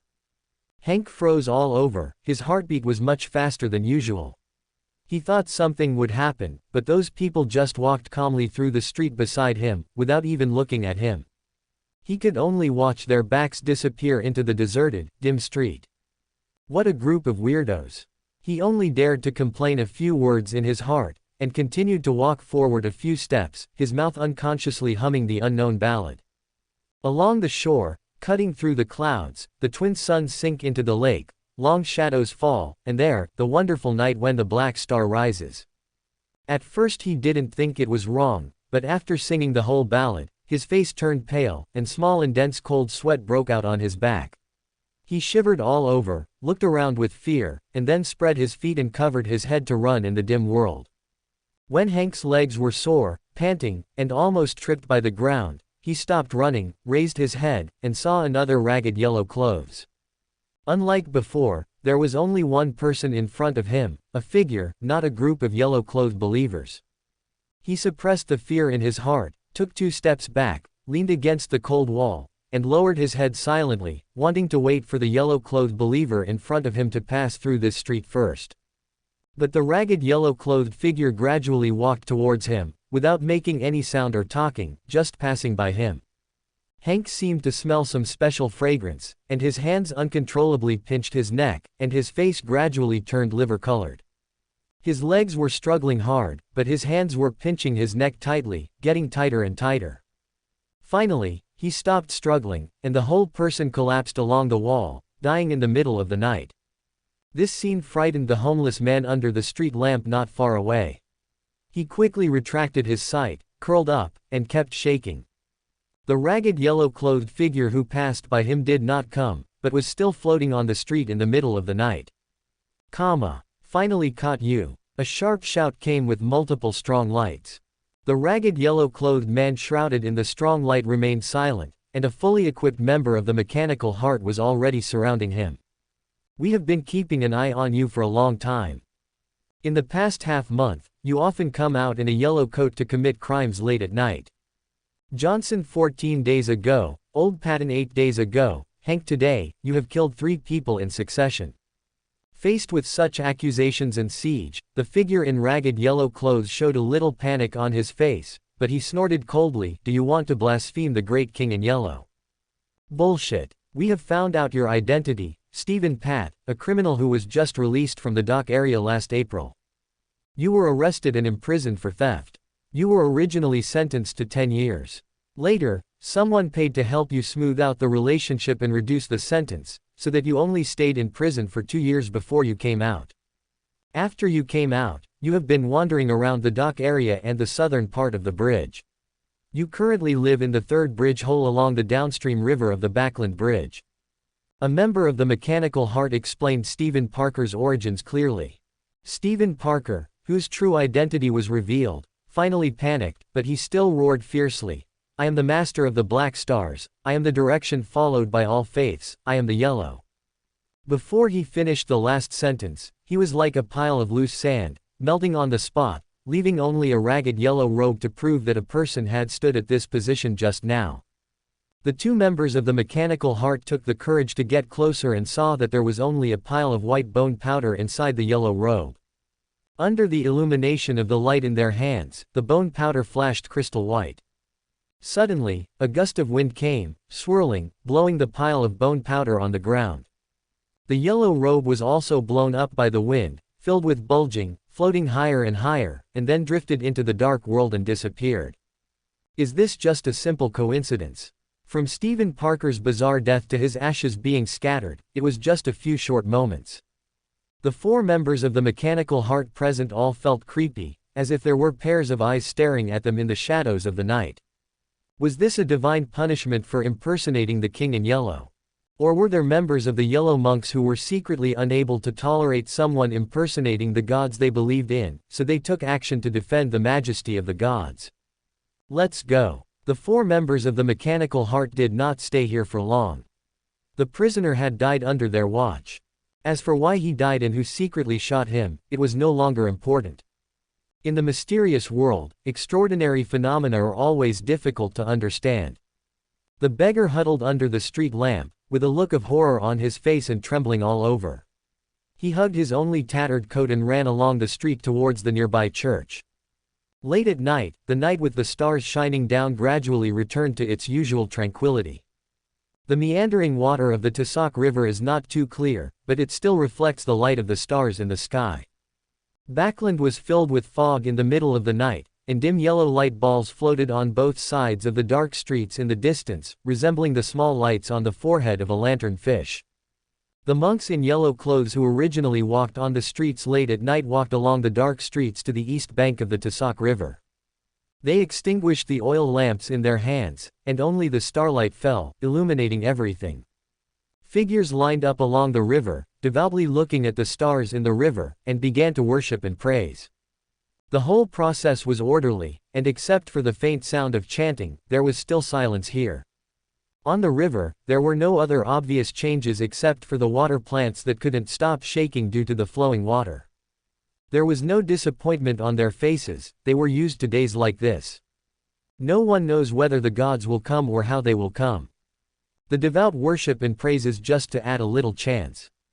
I want to add a non-zero number after the decimal point of the number 0, even if the distance after the decimal point is very long. When they were about to end their activities for the night, the entire river shrouded in starlight seemed to suddenly come to life. Starlight filled the entire river. The stars hidden in the river seemed to be breaking away from the constraints of gravity and rising slowly from the bottom of the river. But this change was only temporary, and soon, the starlight dimmed again. This means that the gods appeared tonight, but they had no chance to see them. Whenever the god walks the world late at night, the stars will follow him and bring endless brilliance. The night will eventually dissipate, and a new day will begin again. Leonard got up from the bed holding his head that was a little heavy and dizzy, went to the bathroom to wash up, and then gradually recalled the details of the drinking last night. I shouldn't have said anything nonsense last night, right? I think should not be. Would I be foolish enough to tell Hasta what happened that night? Leonard muttered to himself in the mirror for a while, then changed his clothes and went out. He bought a sandwich and milk on the way, and ate along the way to the office. Not long after he sat in his seat, his team members sent him a piece of information from the Heart of Machine team. Haha, someone is stupid enough to pretend to be the King in Yellow. Don't they know they have to be in awe of the unknown and mysterious existence? Leonard mocked and read the information patiently. Weigh the pros and cons and handle it yourself. He seemed to understand the true meaning of this sentence. The above does not ask him to be passive and slack in his work, but allows him to decide how to deal with it based on what specifically happened. It is good to avoid conflicts, but when encountering such incidents that harm people's lives, they must take over and deal with them to prevent the impact from spreading. Looking at it this way, the mysterious existence of the King in Yellow is not as vicious as imagined, and is fundamentally different from the fallen creator believed in by the madmen of the Aurora Society. Leonard had a general idea in his mind on how to deal with the phenomenon of yellow clothes. After finishing what he was doing, he got up and left the office room, hailed a carriage and headed to St. Samuel's Church. You won't go wrong if you consult Archbishop Anthony beforehand. When he stepped off the carriage and was about to enter the church door, the old man who had been silent suddenly spoke. There is an ancient atmosphere. Quote. Leonard's body trembled slightly, but he soon returned to his natural state. His eyes were as sharp and focused as an eagle's, changing from his previous casualness and laziness. He pretended to tidy up his clothes and glanced at the people around him from the corner of his eye. In addition to the priest of the church, he was also familiar with some of the believers who came to pray. After all, he had spent a lot of time in St. Samuel's Church. On the other side, Klein, who came to St. Samuel's Church to pray on time today, also saw Leonard in front of him, who was sorting his clothes. A white shirt without a belt, paired with straight pants and a black vest, looks casual and a little bit unrestrained. After just taking a look, Klein looked away, but he couldn't help but murmur in his heart, "It's a coincidence that I met him here today. I thought he had moved out of the North District." But he had no intention of saying hello at the moment. He always kept a decent smile on his face, holding a cane inlaid with gold, and walked past Leonard naturally. "Is it him?" "Yes. The ancient aura on him, could it be someone you know?" "Possibly. You better hide that old man, don't let anyone find him out." After a brief conversation, Leonard looked at the middle-aged gentleman who was already walking in front of him. His temples were white, he was energetic, and his temperament was elegant. He looked like a successful wealthy man. Except for the feeling of being a nouveau riche, there were no major problems in other aspects. This was the Church of the Goddess, and as a member of the Red Gloves, he naturally had nothing to fear. Leonard naturally followed the wealthy man in front of him, walked through the corridor with him, and came to the prayer hall. Sitting in the third row behind him, he prayed with him while secretly watching his movements. When Leonard was secretly paying attention to Klein, Klein also keenly noticed the eyes from behind him secretly looking at him. At first he just thought it was a side trip, but Leonard followed him into the prayer hall, which must be a trick.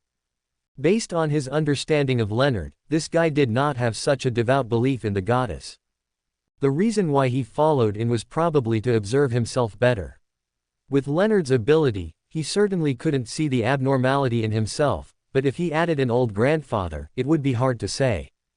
According to what he knew, the old grandfather in Leonard's body should be the angel of the Zoroast family, that is, the angel of the thief's path, and he was in the same extraordinary path as the blasphemer Amen. He should have discovered the power or traces of the gray fog on his body. Sure enough, at a close distance, he still couldn't hide from these surviving antiques. After praying, Klein stood up naturally, and under the smiling gaze of the bishop, he put another 50 gold pounds into the donation box. Sure enough, the black-haired bishop looked at him with more satisfaction.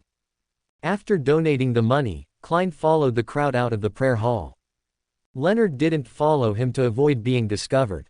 He went up to talk with the black-haired bishop for a while, and then went to meet Archbishop Anthony to seek some advice from him. Facing his visit, Archbishop Anthony smiled, his eyes clear and gentle, and said, "In the eyes of the gods, there is no special or not, just do what you should do, no need to be afraid, no need to be timid, the goddess always protects every one of her believers." Do you know the true origin of the King in Yellow? The Lord of the Sea of Stars in the distant starry sky, the nameless one of chaos and formlessness. The Lord of the Sea of Stars. Then between him and the stars. Leonard hadn't finished asking, but when he saw the smile in Archbishop Anthony's eyes, he already understood the answer to this question. The King in Yellow is another identity of the stars. The monks in yellow are believers of the King in Yellow, and also believers of the stars. For example, believers in the stars are the gods who are favored by the gods in the church, and the monks in yellow are the believers of the gods in a broad sense. No wonder the church handed this matter over to me to deal with, because I once pretended to be a believer in the stars and did not encounter the punishment from the stars.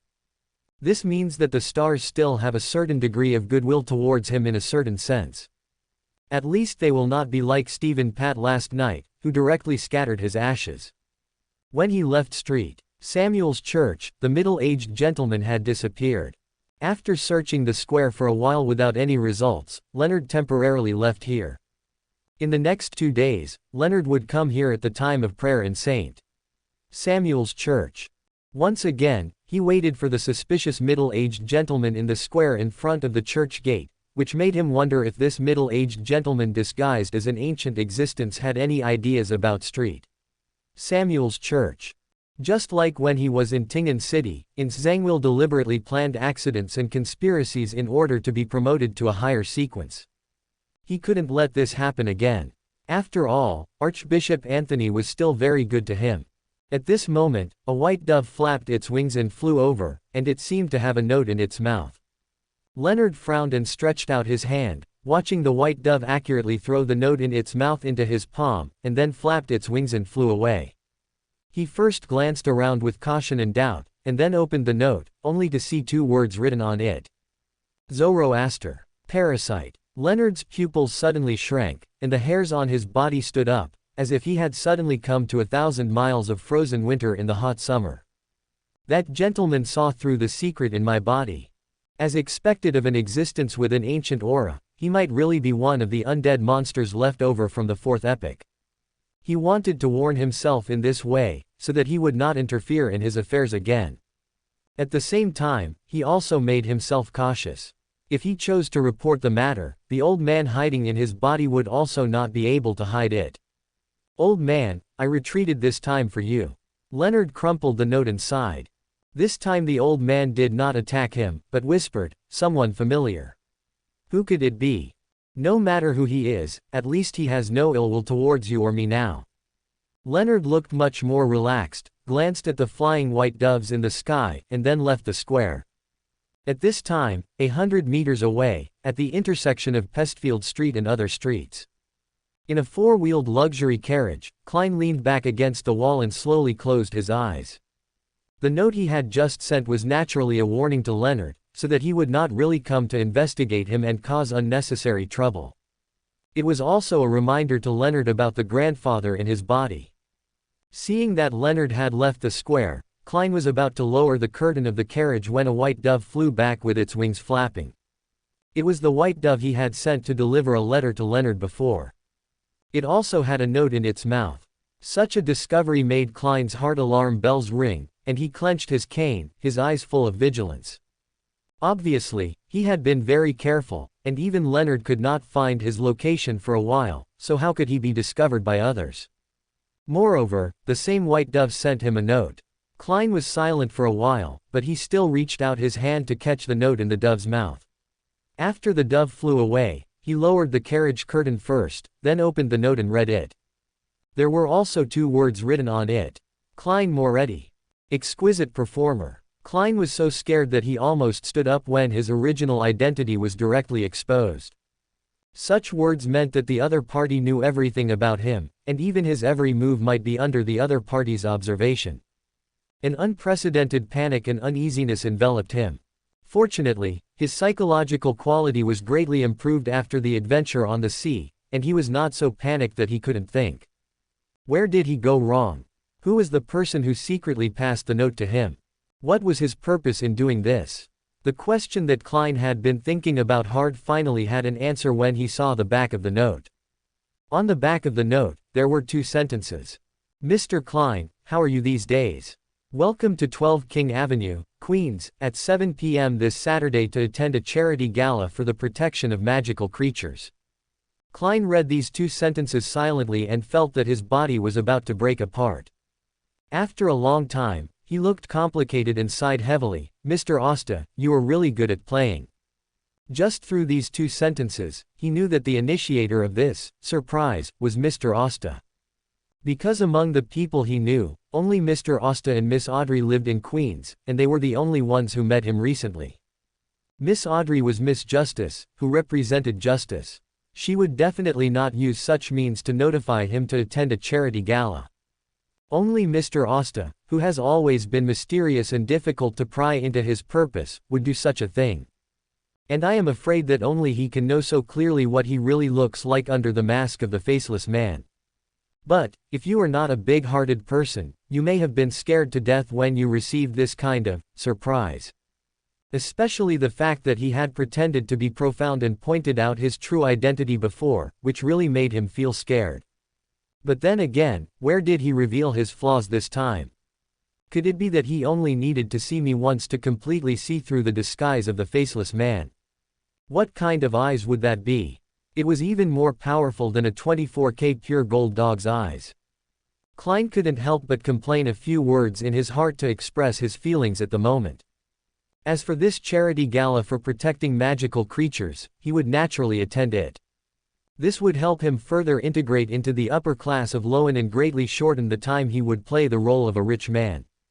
It seems that Mr. Hasta has known the purpose of my wandering around St. Samuel's Church. What a mysterious and magical person. I hope he is not my enemy. Klein murmured silently, and after recovering a little, he let the coachman take him back home. He was almost scared to death just now, so he had to go home and take a good bath to relieve his mood, attend a charity gala for the protection of magical creatures on Saturday night.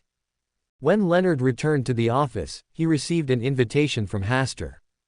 He had never been interested in this kind of charity gala that was mostly for show, but he was required to attend. It was said that it was to prevent any accidents from happening that night. With Hasta, there will be accidents even if there are no accidents. Leonard sighed and took on the task, just as if he was going to eat and drink for free. Saturday, Queens. Earl Hasta Campbell, a rising star in the aristocratic circle of the Kingdom of Lowen. The news of his return from South Wales soon spread throughout the aristocratic circle, and a considerable number of aristocratic ladies were very interested in this handsome young earl. Although he had a close personal relationship with Miss Audrey of Earl Hall's family, they were not married after all, and even if they were married, it would not mean anything. When the young earl was going to hold a charity gala, it would naturally attract the attention of many aristocrats. As for what the charity gala was held under, it was not important at all. Let alone protecting some magical creatures, even protecting curly-haired baboons is legal and reasonable.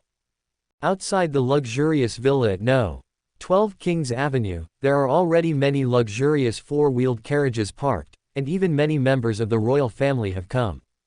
At about 6:30, Klein had already arrived at the villa in advance. His arrival was inconspicuous in this grand party, and he was happy to be a small transparent person, shuttling between food and wine while listening to the discussions from the crowd. After listening for more than half an hour, he also had a more specific understanding of Hasta, because there are always some people who like to talk about other people's life experiences, and then find out what is extraordinary about them. The turning point of his story is only half a year earlier than mine. Klein heard the key point, which seemed to be an important turning point in Hasta's life, which made him feel inexplicably moved. Before he could think too much, a noble lady dressed beautifully and wearing bright emerald earrings came over with an elegant pace. Her bright eyes and slightly raised mouth showed that she was very interested in him. Klein picked up the wine glass, smiled slightly, and naturally chatted with the other party. During the conversation, he also learned about the identity of this noble lady. She was a noble lady with good luck. In the second year after she married her current husband, her husband died of illness, leaving her a considerable fortune. Such people are not rare in the noble circle of Backland. Some newspapers have conducted statistics on this aspect and found that the lifespan of male nobles is generally short, and accidents are very likely to happen in the range of 40 to 50 years old. And the wives they marry, if they are second wives, are often 10 to 20 years younger than them, which is the best age of their lives. This gave rise to an association in Backland that specializes in eating gigolos, and many young and handsome guys are members of this association. The Lowen Honest Man newspaper even published several articles specifically to satirize this phenomenon, and the final result was that the number of members of this freeloader association increased. After all, no matter what era, there are always some people with bad stomachs. Under the bright lights, every time he faced the other party's pointed topic, Klein always responded calmly, neither refusing nor agreeing. With his rich adventure experience, it was easy for him to find topics that the other party liked to talk about, and then calmly diverted the topic. Don Tangstai, I think this name will be the best gain for me coming here tonight.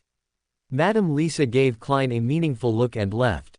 Klein breathed a sigh of relief, and then he saw Leonard holding a wine glass a dozen steps ahead, sipping it and looking at him. He was probably thinking about something not very serious in his mind. Klein had no intention of greeting him, but just raised his wine glass in the air to signal him, and then naturally left here and went to the next lively place. Tisk, an old cow eating young grass. Leonard took a sip of spicy rum and glanced at her with a teasing look. It was interesting that she was an old guy who had lived for many years, but she was still pretending to be young and pure. He couldn't help but ask the old man in his heart whether he had been sharp in the past. Hey, look to the left. A disdainful snort made Leonard turn sideways and look to the left. Just one glance, and he was so shocked that the wine glass in his hand almost fell off. He actually saw Miss Serafina again, the immortal witch. The black dress that was almost becoming her signature made him subconsciously avoid women wearing the same dress when he met them on the street. Why would Hasta send her an invitation? Could it be intentional? Fortunately, Serafina's eyes were not on him, but were chatting with her daughter, Mrs. Germani, who looked almost as young and beautiful as herself and looked a bit similar to her. Leonard turned his stiff body and walked away from the area with trembling legs. As he left, he felt a pair of eyes sweeping over him, which made him walk faster. Around 8 o'clock, Hasta, the protagonist of the night, came in, surrounded by several nobles. There are two people closest to him. One is Greg Negan, the son of the late Duke Negan of the Negan family, and the other is Hibbert Hall, the eldest son of Earl Hall. The core of the future power of the Kingdom of Lowen, this is the true thought in the hearts of many people, including Klein. Thank you, gentlemen and ladies, for taking some time out of your busy schedule to attend tonight's charity party. Asta smiled and looked around, then continued, there are many magical creatures that are different from ordinary creatures in this world. Their types include elves, dragons, vampires, werewolves, etc. With the rapid development of industry today, countless trees in primeval forests have been cut down indiscriminately, and their homes that originally belonged to them have been gradually occupied by humans. Many magical creatures are on the verge of extinction and their survival is worrying. I want to contribute to this and ensure that our descendants can still see species diversity with their own eyes. Asta said a lot of words, and naturally won applause at the end. Klein in the crowd was sighing. In Backland alone, there are so many homeless people, and their living conditions are even more worrying. Aren't they worthy of protection? But when I think of the era more than 100 years later, human life is still not so precious. In a sense, this is also a kind of historical inheritance. After the introduction, Asta asked the butler to display some special artworks and jewelry brought back from South Wales for a small auction. As for the auction money, all of it was invested in the newly established Foundation for Protecting Magical Creatures. This method is more appropriate and effective than asking the nobles to donate money directly. Asta hid behind the scenes again from the front stage, drank a glass of wine, looked at the small auction in full swing, shook his head and chuckled. For him, in an era when human life is cheap, talking about protecting magical creatures is too extravagant. This charity gala is just to announce that he has returned from South Wales, and it is a way of communication based on the status of aristocrats. If similar activities are held several times, his reputation will naturally spread in the noble circle of the Kingdom of Lowen. This is also to fulfill his promise to the original owner and the old butler, to rebuild the glory of the Campbell family, and let the family's light shine throughout the Kingdom of Lowen. If he wanted, he could become the next Grand Duke of Southwell, and the Lowen royal family would only accept him reluctantly. He has fulfilled his promise to restore the glory of his family, although he is the only one left in the Campbell family. A family of one person is a bit like Aemon back then. Asta was thinking quietly, and suddenly a voice came from his side, "You have changed a lot during your time in Southwell County."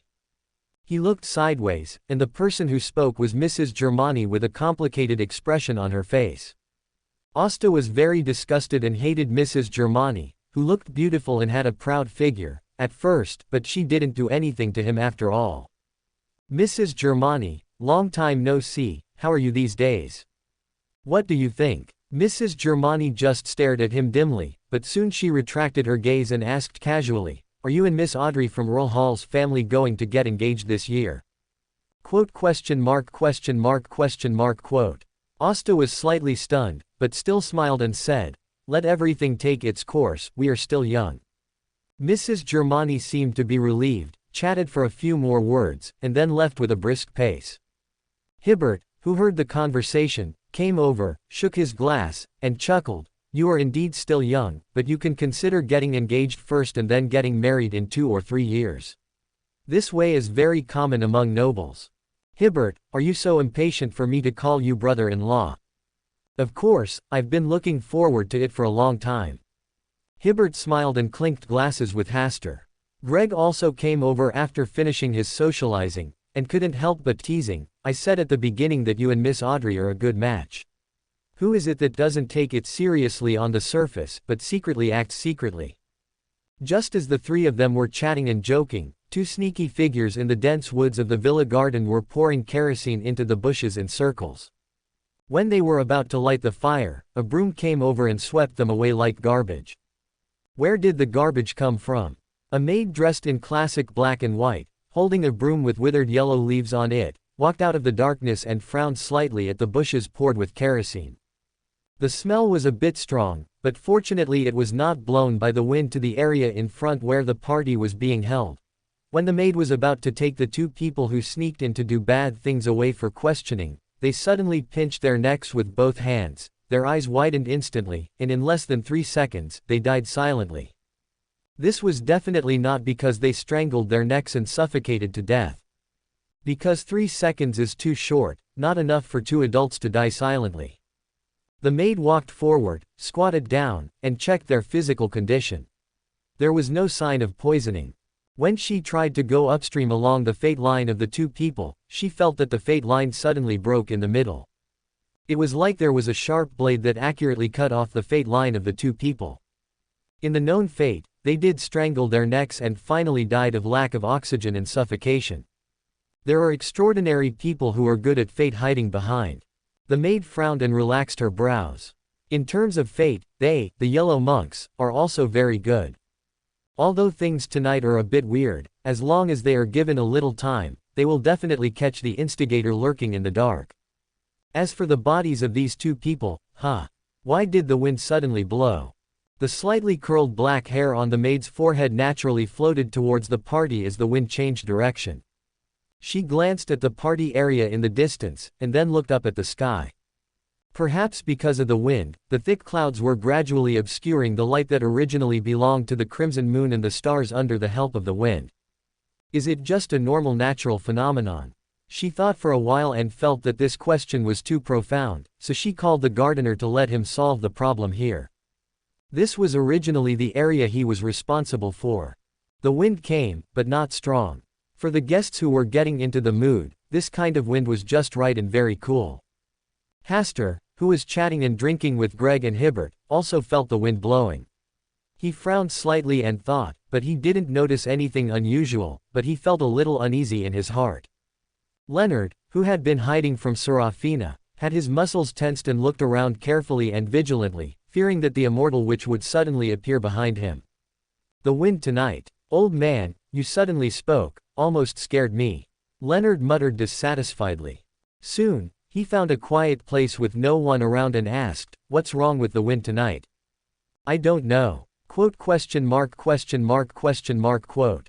Leonard said angrily, old man, you are deliberately making fun of me, right? You know I'm very nervous now. Maybe I sensed it wrong. What sense is wrong? Are you talking about this wind? Leonard deliberately stretched out his hand to feel the touch of the breeze. It was cool and comfortable, but there was no other feeling. The old man didn't say anything else and fell silent again. The old man tonight is a bit inexplicable. Leonard muttered, and when he saw Serafina coming from the other side, he hurriedly moved to a far distance. At the small auction, Klein bid for 3 items in succession as Don Tangstai. This made many nobles present glance at him, and they had a little impression of him. Facing the scrutiny, Klein always had a decent smile on his face, but his heart was bleeding secretly. The items he chose to bid on were small items such as earrings and pendants, each worth about 100 gold pounds, but in the end he still spent nearly 400 gold pounds to successfully buy these 3 items. The reason why he chose to bid 3 times in a row was to deepen the impression of the nobles present on him. If it was just 1 or 2 times, it would definitely not attract too much attention, but 3 times in a row, and it was a relatively unfamiliar name, it would easily attract the attention of others. Tonight, the name Don Tangstai is destined to be famous, even though it costs 400 gold pounds. The goal of coming to the party tonight has been achieved. Fortunately, I didn't bid on those valuables. Klein secretly rejoiced in his heart. There were many wealthy noble ladies present. When they faced jewelry from South Wales and Backland with completely different styles, each bid was more fierce than the other. Among them, there is a necklace called Blue Ocean, which is made of sapphires and pearls, and emits a light blue light under the light. If you look at it from a certain angle, you can even see a blue ocean swaying gently inside the sapphire. This blue ocean was eventually bought by a lady named Madame Germani at a high price of 12,000 gold pounds. According to his estimate, the total auction amount tonight may exceed 100,000 gold pounds. The nobles are really a group of rich people. Klein sighed and moved a little further away, feeling the cool breeze. Time passed by, and after the auction, it was time to dance. The noble lady who had chatted with Klein before came over. Klein smiled naturally and took her hand and invited her to dance. While dancing, Klein caught a glimpse of Madame Germani, who spent the most money tonight, and successfully danced with Hasta. This seems to be an unspoken rule in the aristocratic circle. As the host, he should not refuse a small request from the most supportive guest tonight. Although sometimes I also feel that money is something full of stench, tonight, it helped me realize a small wish. Mrs. Germani whispered softly. This shows that money is an irreplaceable and important thing for everyone. With the end of the ball, tonight's charity party for protecting magical creatures also came to an end. At more than 12 o'clock, Hasta was listening to the reports from the maid and the gardener in the study. As for the 2 corpses, he was not interested in looking at them. It is natural that someone will secretly target him. Hasta has never worried about this. As long as they dare to take action, it is easy to find the person hiding behind by peeping into the relevant fate. But tonight, the situation is a bit special. The fate of these 2 people was cut off and they could not go upstream along the long river of fate. This shows that the person hiding behind has a high level of attainment in the path of fate. Seeing that the maid and the gardener could not solve this matter, and Mrs. Lisa was still in South Wales, Hasta could only take over this matter himself. Late at night, Hasta lay on the bed and entered the Hall of Stars. The maid and the gardener were both Sequence 4 priests of the Yellow King path. Although they had not yet been promoted to Sequence 3 Life Stealer, they had certain abilities in terms of destiny. Even they could not find the problem, so Hasta was really looking forward to it. When he began to spy on the fate of the 2 people tonight, he also encountered the situation described by the maid and the gardener. The relevant destiny line was cut off and he could not explore further. Unlike the 2 of them, Hasta clearly saw the scissors that cut the destiny line.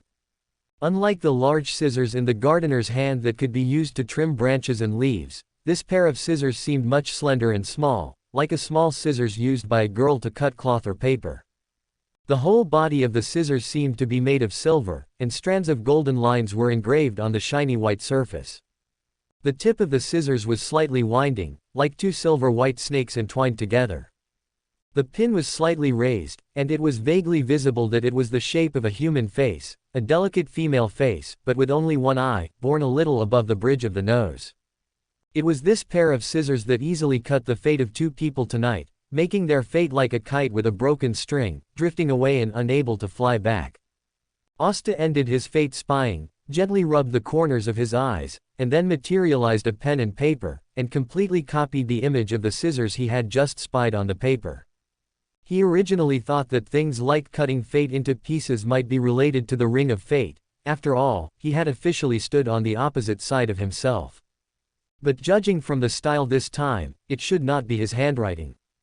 You can ask Will. After leaving the Hall of Stars, Hasta entered the dream and saw Will yawning.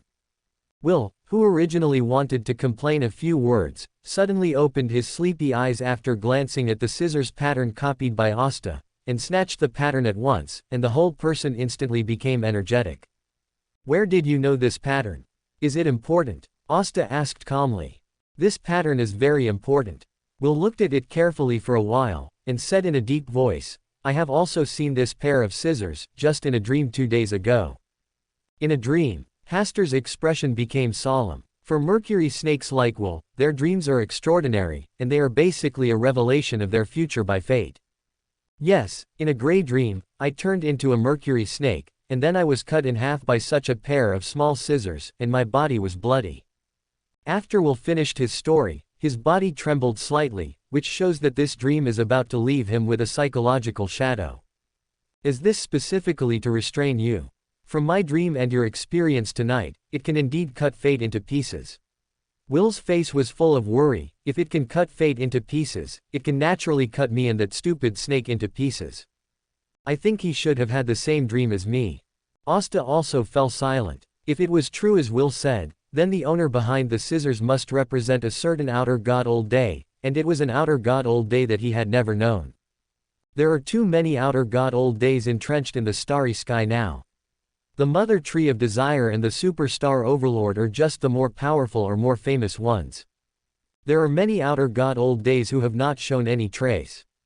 I don't care, this matter must be related to you, you must protect me. Will raised his big watery eyes, with a pitiful expression on his face, saying, Can you bear to reject me?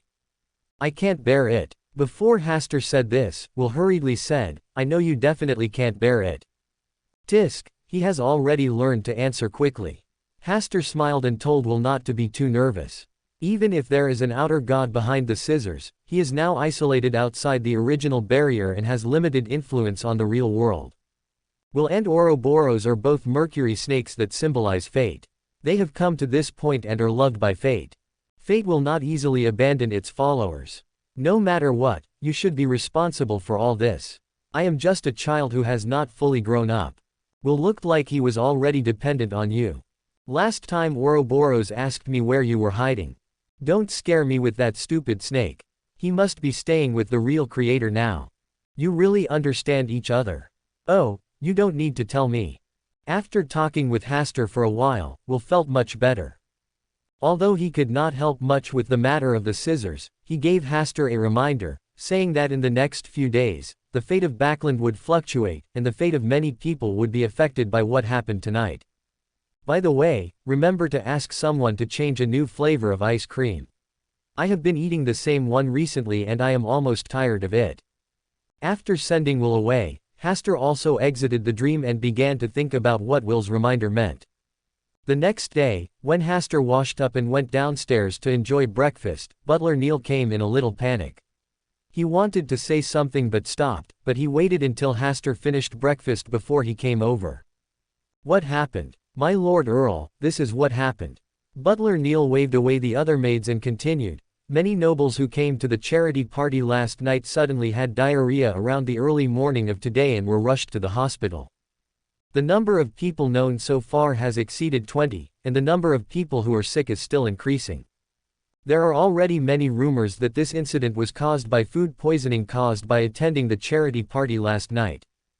Hastur listened silently. Is this what Will wants to remind him? Food poisoning. What a fresh reason. I also tasted several delicacies last night and found nothing unusual. And when I left, no noble was ill. If there was anything unusual, that unusual wind. Such a big thing, have you called the police? Not yet. Butler Neil worried. This matter concerns the reputation of the Earl. Would it be bad to call the police? Since there is a major problem, we must call the police. Only by investigating it clearly can we prevent rumors from spreading everywhere. I understand, I will do it now. After Butler Neil left, Asta was silent for a while, then got up and took a car to Earl Hall's house. He wanted to see if Hibbert was also abnormal. After all, this was his future brother-in-law. When he arrived at Earl Hall's house, Hibbert had gone out to work, and only Audrey and Countess Hall were at home. Facing his arrival, Countess Hall smiled and entertained him warmly. Susie, who smelled the smell, also ran down from upstairs. As for Audrey, she was getting dressed up with the help of several maids. After knowing that Hibbert was fine, Hasta began to think about this matter again and the changes it would cause. Woof. Susie saw his troubles and seemed to want to help. Hasta thought for a while and said with a smile, "Maybe you can really help me this time." Woof. Susie, you look very happy. Audrey, dressed beautifully and exquisitely, came down the stairs from the second floor with a bright smile on her face. In the Chaowu district, Mrs. Vincent's cake shop, in an office on the second floor on the right-hand side, Leonard, who had been nervous all night, had not been in the office for long when he received another case. He opened it and saw that it turned out that this case was related to him. No wonder it was sent to him by the night watchman. Food poisoning incident at the charity dinner. After reading the content, Leonard was stunned for a long time. He also ate a lot of food last night, but he didn't feel anything, let alone poisoning. And this is a charity dinner held by Hasta. Can he let others throw dirty water on his head?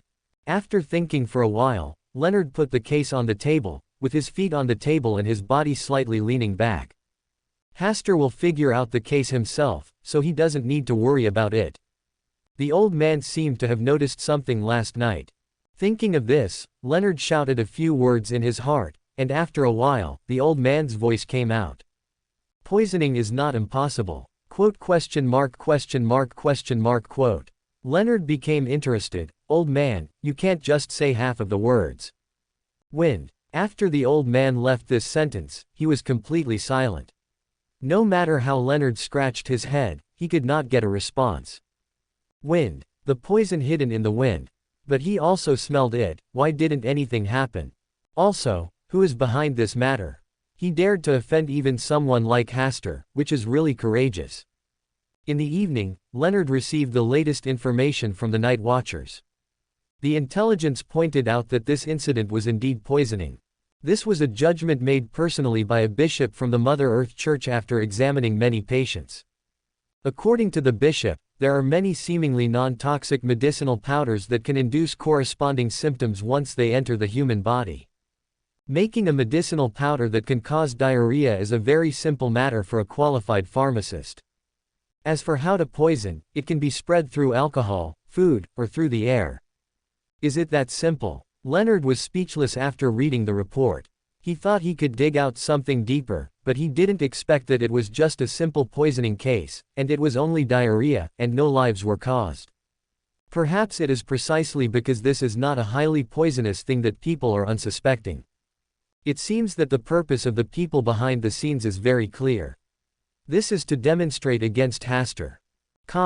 At the gate of Greylinkty's villa, Greylinkt was obviously stunned for a moment when he saw Hasta, Audrey and Susie visiting, but he soon warmly welcomed Hasta and Audrey in. Woof. Susie suddenly barked at Greylinkt, as if she was targeting a certain criminal suspect. Hasta and Audrey also looked at Greylinkt with strange eyes. Did something happen? Greylinkt was a little overwhelmed by such a look. Hasta looked at him for a while and said seriously, "We are looking for the suspect." Crime suspect. Greylinkt had a question mark on his forehead. Was he a suspect? You heard right, you are the suspect we are looking for. Audrey also cooperated with a straight face. Woof. Susie also cooperated. No, Hasta, Miss Audrey, why can't I understand what you are talking about? Seeing the troubled and confused look on Greylinkt's face, Hasta said slowly, "Have you lost 2 male servants in your family recently?" "I don't know. These matters are handled by the housekeeper at home." Greylinkt led Hasta, Audrey, and Susie into the door, and at the same time asked the housekeeper to call for questioning. It is true that the 2 servants responsible for pruning and gardening have not shown up today.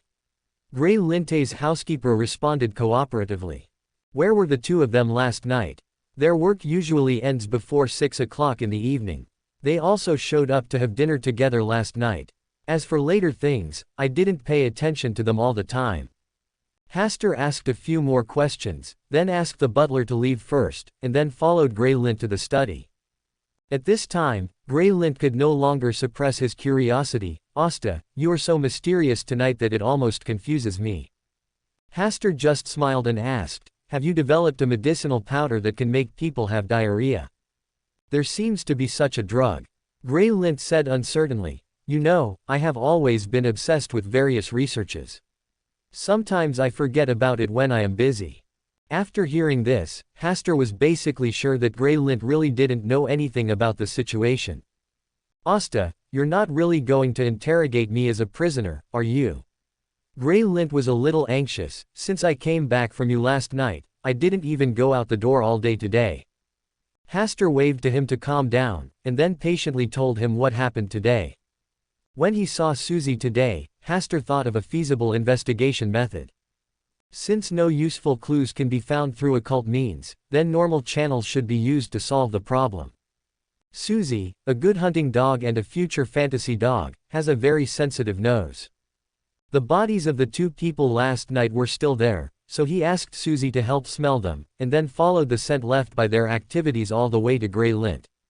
Coupled with the latest information coming back, and Grey Lint himself being a pharmacist, the matter has basically come to light at this point. The two people who secretly poured the kerosene last night were the servants in the Greylink family. They also stole the medicine developed by Greylink and spread the powder in the air.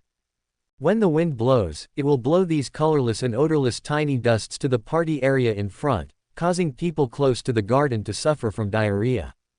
Apart from the invisible hands, that's all that happened. As for why the other party chose Grey Lint, the reason was simple. He had a good relationship with Grey Lint. Moreover, the other party doesn't care at all whether he or she can find out the truth. He or she just uses this matter to lose his or her face in the aristocratic circle. To be more precise, this is a demonstration to oneself. Grey Lint listened to Asta's explanation of what happened with a confused look on his face.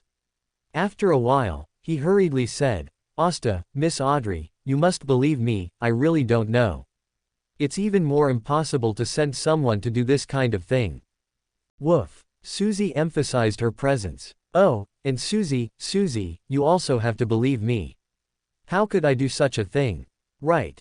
Susie just wagged her tail and didn't answer. Grey Lint had no choice but to look at Hasta and Audrey. With their aggrieved expressions, it was written on his forehead that he had been wronged. Grey Lint, of course I believe you. Asta smiled. But the police will probably come to question you in the next few days, so you should try to stay at home and not go out. Okay. Grey Lint sighed deeply. After leaving Grey Lint's villa, Hasta and Audrey got into a black four-wheel carriage, and Susie lay quietly at Audrey's feet. As the carriage moved forward slowly, Audrey's eyes flashed with worry. Mr. Hasta, the other party is obviously targeting you. You should be more careful. I will pay attention. You and Susie are the same. You must pay attention to safety. When you are really in danger, remember to ask me for help. Audrey nodded and asked curiously, Mr. Hasta, what are you going to do next? Don't pay attention, just pretend this never happened. Audrey's eyes showed great confusion. When the police judge a case, they usually analyze the criminal's psychological activities when doing bad things. You can try it too. Audrey thought for a while and tentatively asked, performing personality. Absolutely. As expected of Miss Audrey, who is good at psychology. Asta smiled and gave Audrey an affirmative look for her answer. With Asta's affirmation, Audrey was more confident to analyze. He has made such a big circle. In addition to provocation and demonstration, he also has a mentality of wanting to see you nervous, flustered, and overwhelmed. Quote. Like a spider opening its web and getting ready to hunt. He weaved a net, watched the prey fall into the net, and then slowly admired the expression of the prey struggling in despair, and finally swung the sickle to end the prey's life. Audrey spoke with the corner of her mouth slightly raised. If Mr. Hasta keeps ignoring him, he will definitely make some noise again to attract Mr. Hasta's attention, which will make it easier to catch him. Quote. A well-prepared stage will definitely be very boring if he is the only one dancing solo on it. He should be very proud and confident in his own wisdom and methods. He feels that he is a god and can easily arrange the fate of others and let others follow the stories he writes. Perhaps he had a less than stellar childhood, which led him to crave validation from others. In daily life, he may be a very inconspicuous person, or an insignificant existence that is often ignored. Audrey couldn't stop once she analyzed, and her eyes became brighter and brighter. This feeling made her feel like she was a great detective gradually analyzing the prisoner's psychology and then solving the case. Peel away the cocoon, starting from the smallest details, and find out the real murderer hidden behind the scenes step by step. Asta did not disturb Audrey at this moment, but just looked at her with a smile. At this moment, Audrey was like a beautiful butterfly that broke away from its constraints and emerged from its cocoon, living its own wonderful life. After analyzing for a while, Audrey stopped. When she caught a glimpse of Haster's eyes, her face was slightly flushed. She lowered her head in embarrassment and gently reached out to touch Susie's head. If she had not been exposed to the occult, she would have wanted to be a detective, and Susie would have been her best assistant. Excellent analysis. I think I will soon be able to find the prisoner hiding behind the scenes based on the precise analysis provided by Miss Audrey. Then Mr. Haster will remember my contribution. Woof. Of course, Susie must also be counted. You are my detective's most capable assistant. The case of diarrhea came to an end quickly, except that Greylint was disturbed and in a bad mood. As usual, Asta occasionally went shopping with Audrey during the day, occasionally went to Backland University to chat and discuss some knowledge with Professor Wayne and Lecturer Fullen, and sometimes went to the Hillston area for a stroll.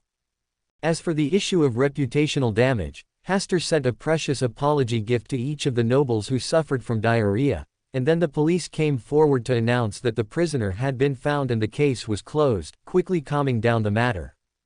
Compared to Haster's leisurely life, Klein, a rich man named Don Downstad, has been so busy recently that he wishes he could split it into two people. As he appeared at the party held in Haster and gained a little fame, proving his strength and status, the neighbors invited him to dinners and banquets at their homes. In the past 2 weeks alone, he had attended 11 large or small banquets. Even some nobles who were far away or even heard their names sent invitations when they held banquets. This kind of high-intensity communication even made him take a break for 2 days to give himself some free space. Klein kindly took his advice, chose to stop socializing, and gave himself a 2-day vacation.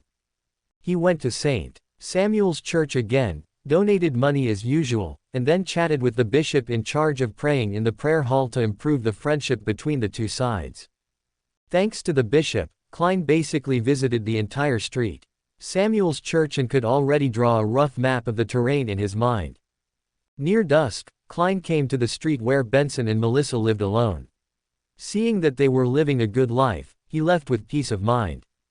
Then he went to the school where Melissa was studying and donated a sum of money to the school in the name of supporting outstanding poor students. He hoped to indirectly help Melissa, and at the same time learned a lot about Melissa's life in school. Leonard was quite conscientious and even said hello to the school, asking the principal to pay special attention to Melissa's campus life. At the same time, he would come here almost every week to see if Benson and Melissa needed any help.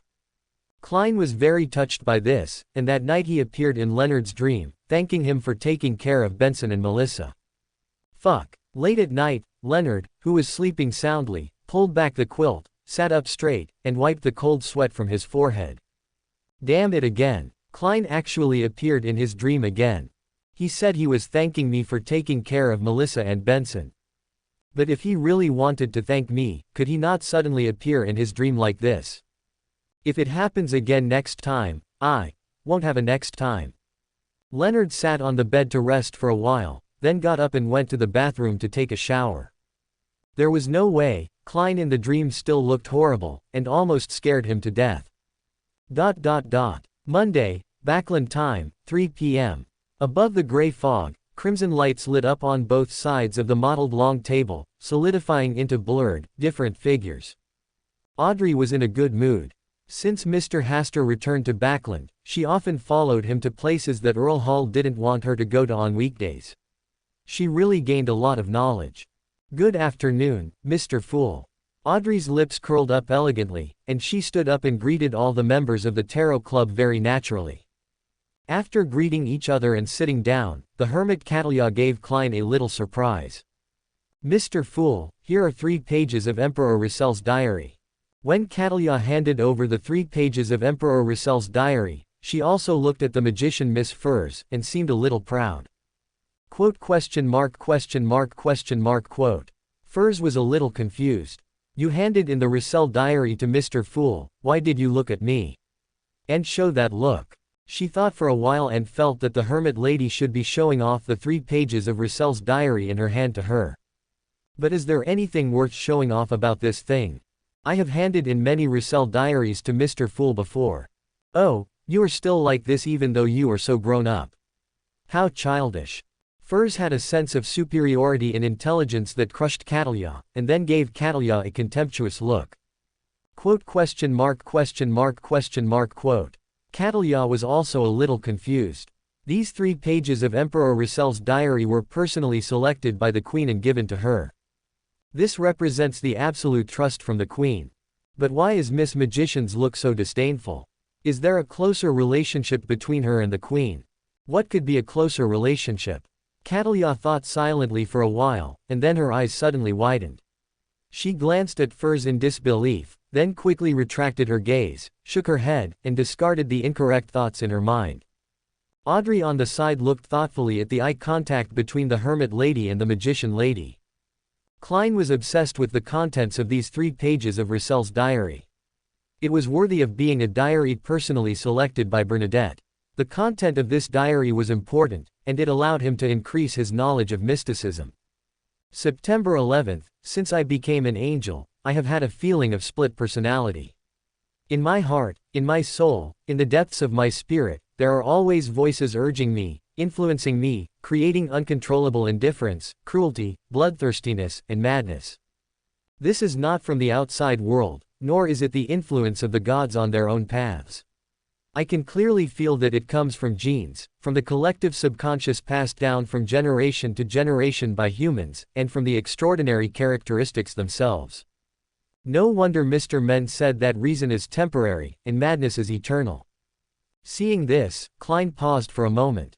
Combined with what happened on Russell Island last time, this gave him a rough guess about Russell's later years. Could it be that Russell in his later years is being replaced little by little, from the inside out, and being transformed into the shape of other people? Is this from his own madness, or the interference of gods, or from pollution outside the starry sky? After just thinking for a while, Klein continued to read on. September 28th. I haven't written a diary for a long time.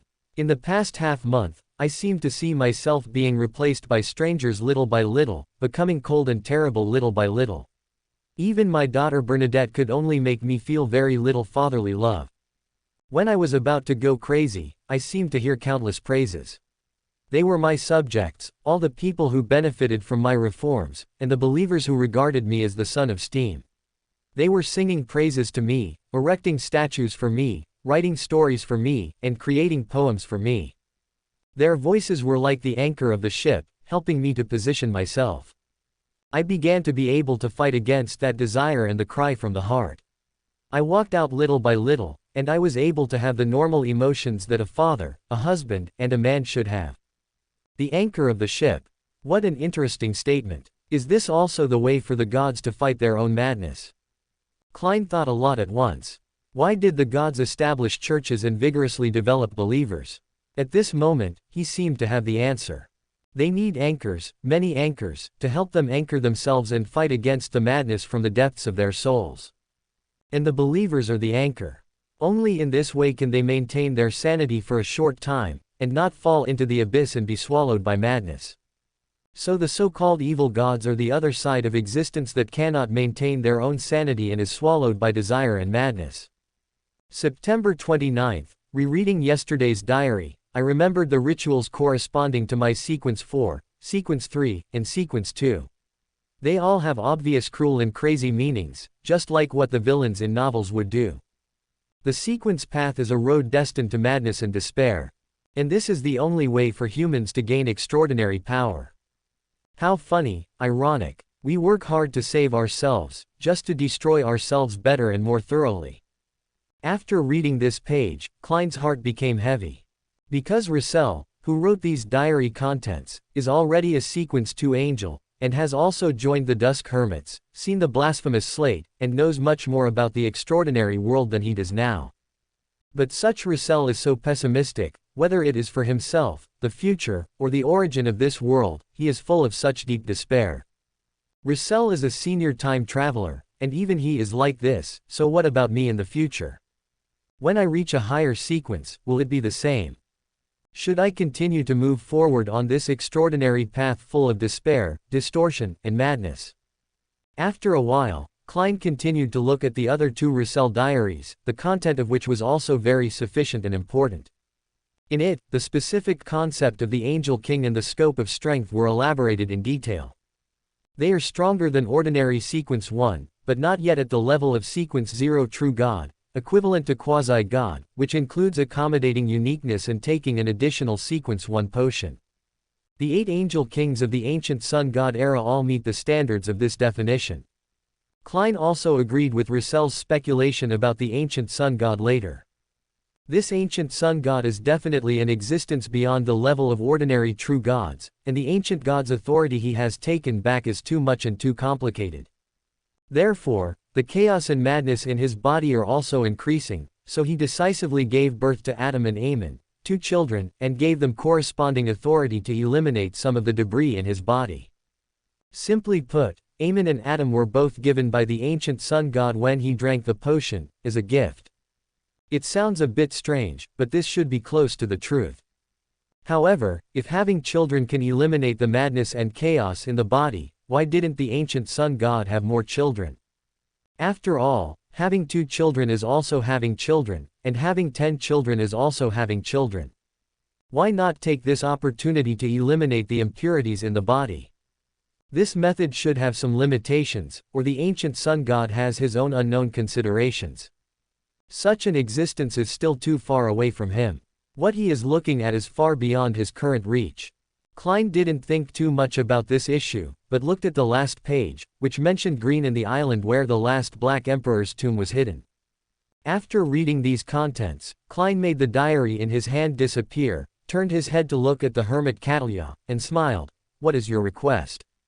Klein, who has mastered a lot of high-end mystical knowledge today, is in a good mood and doesn't mind giving this follower of Bernadette a little gift. A drop of blood of at least a Sequence 2 angel. Catalia made her request. This is the Queen's gift to her, because the Queen has long passed the level of needing to analyze such a drop of blood, and this is prepared for her to be promoted to a higher sequence. Hey, it's not a question. Klein was slightly stunned, but this condition is not too difficult for him. Will definitely meets the needs of the Hermit Lady. Will is a Sequence 1 Mercury Serpent, but a drop of his blood should be able to sell for a higher price. The Hermit Lady and Bernadette behind her are both rich people. Recently, I have spent too much in Backland and need to get some blood back.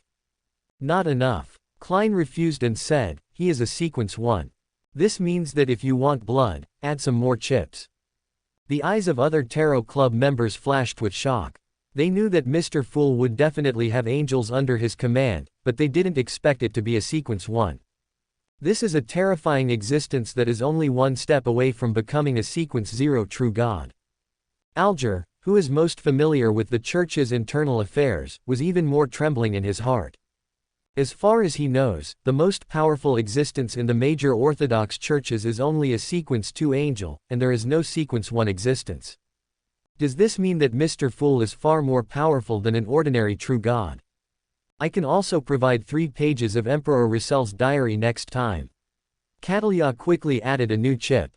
Okay. Although Klein wanted a generous sum of gold pounds, Mr. Fool didn't need money, and a drop of Will's blood could not be measured by money. After the short transaction, Catalia gave Furs another obscure look. Inexplicably, Furs complained a little in his heart, and then he was too lazy to pay attention to the Hermit Lady who was a little bit wrong. When entering the chat session, Klein controlled the world and spoke. Recently, a group of people wearing yellow clothes often appear on the streets of Backland late at night. It is said that people who meet them will become unlucky. Audrey and Furs, who live in Backland, were immediately attracted and curious. Alger glanced at Audrey and Furs who were silent, and then took over the topic. They call themselves Yellow Monks. This is a very secretive organization. They believe in a mysterious existence called the Yellow King. Even the church does not have many records about them. If you really accidentally meet them, remember to be careful. They also compiled a book called Star Child, which records in detail the story of the Yellow King walking on the earth. There is a ballad in it that is very evil. People who read this book must remember this to avoid being contaminated by accident. Star Child, an evil book. Audrey had the urge to buy it and read it, but she quickly suppressed this dangerous idea. What is that ballad? Furs asked curiously. Alger did not answer immediately, but looked at Mr. Fool who was sitting in the first seat, asking for his consent. No problem. Mr. Fool just nodded calmly. He had heard this ballad in the real world before, and it was indeed extraordinary, but here, above the grey fog, it was enough to easily suppress a mere ballad. Along the shore, cutting through the clouds, the twin suns sink into the lake. The long shadows fall down. There, the wonderful night when the black star rises. The wonderful moon running in the night. The yellow ragged clothes flutter in the wind. The song silently disappears there. When the soul no longer sings. When the tears no longer flow. The Lord of the Star Sea in the distant starry sky. The chaotic and invisible indescribable one. He will come in the expectation of thousands of believers. Alger's voice was dull, and the whole ballad also brought a dull feeling to people's hearts. It was a pity that Alger only chanted it, but did not sing it, and he paused for a while several times in the middle before continuing to recite it. Hearing this ballad again, Klein had a different feeling in his heart. He smelled something different from it, the master of the sea of stars in the distant starry sky. This directional description is very interesting. Moreover, the book is also called Children of the Stars. Looking at what has happened recently, a guess or conclusion naturally emerges. The King in Yellow is the incarnation of the stars walking in the world. The grey fog should not be affected by the temperature, but after Alger finished reading this complete ballad, his body could not help but feel a chill. He glanced around in fear, and then looked straight at Mr. Fool. From Mr. Fool's smiling calmness, he gradually overcame the fear from the bottom of his heart. The King in Yellow, the Lord of the Star Sea in the distant starry sky. Little son Derek whispered twice, shook his head and said, I have never heard of this name, and there is no relevant record in the history of our Silver City. Hee, how many years of history does your Silver City have? Emlyn habitually taunted, coughed lightly and said, I will look through the vast and great history of our blood clan after I go back, and I believe I can find relevant descriptions. Audrey, Furs and others cast their eyes, glanced at Emlyn, and then looked away in disappointment. They did not hold much hope for this. I have heard the legend of the Yellow King many times on the sea. Catalia spoke up and popularized the late-night street legends on the harbor to Audrey and others for free. The stories and legends about the Yellow King and his followers have only begun to spread on the sea in recent months.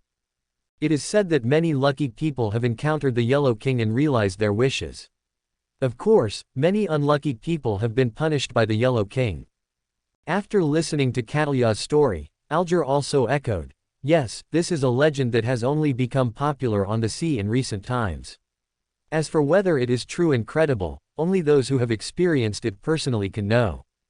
Audrey and Furs, who had also ventured on the sea for a while, did not speak, for fear of accidentally exposing their identities. After all, the combination of 3 people and 1 dog was still well known on the sea. After discussing for a while, the Tarot Club members couldn't help but look at Mr. Fool, wanting to seek his answer. The Yellow King, the incarnation of an ancient. Klein spoke slowly. He did not directly point out that the King in Yellow might be the incarnation of the stars, but used an ancient one as a substitute.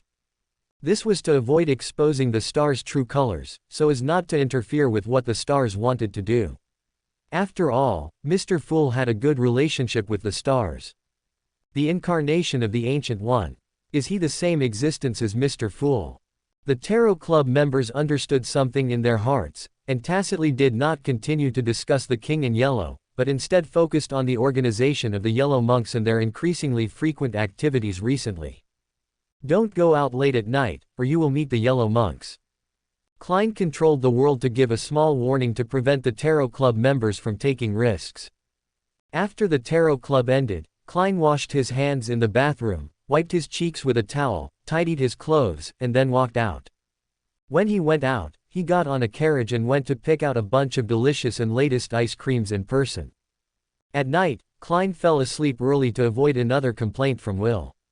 When he said that he needed a drop of Will's blood, he was immediately strongly opposed by Will. Fortunately, he had made sufficient preparations this time. He kept throwing out the temptation of ice cream, and finally persuaded Will to provide a drop of blood at the cost of providing the latest ice cream for 3 months. There is one more thing you need to pay attention to for me. When Klein was about to end the dream, Will hurriedly called him. Klein looked at him deeply. He was really cunning. He waited until he promised to provide so much ice cream before saying that he had something to trouble him. Ahem, as a qualified gentleman, you shouldn't be so fussy with a child. Tell me, what's the matter? If you meet someone who can't peek into fate recently, or a pair of scissors that can cut fate into pieces, remember to help pay attention. Scissors. I'm not sure, it may be something similar. Anyway, just be careful. After saying that, Will hurried away. It was a bit confusing, but it felt a bit important. Klein thought for a while, but didn't come up with any clues, so he stopped thinking for the time being. Late at night, on the streets of Backland's dock area, a group of more than a dozen yellow-robed monks were walking along the coastline. The light of the stars in the sky dotted on the sea, reflecting the sparkling sea surface. The street lamps along the street not far away still shone with the same dim light as last night. The people who followed the indescribable figure walked in the kingdom of the night under the shining of the stars.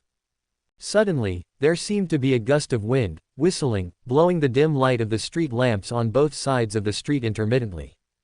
The yellow monks who walked devoutly all the way were not disturbed, and they didn't even look sideways.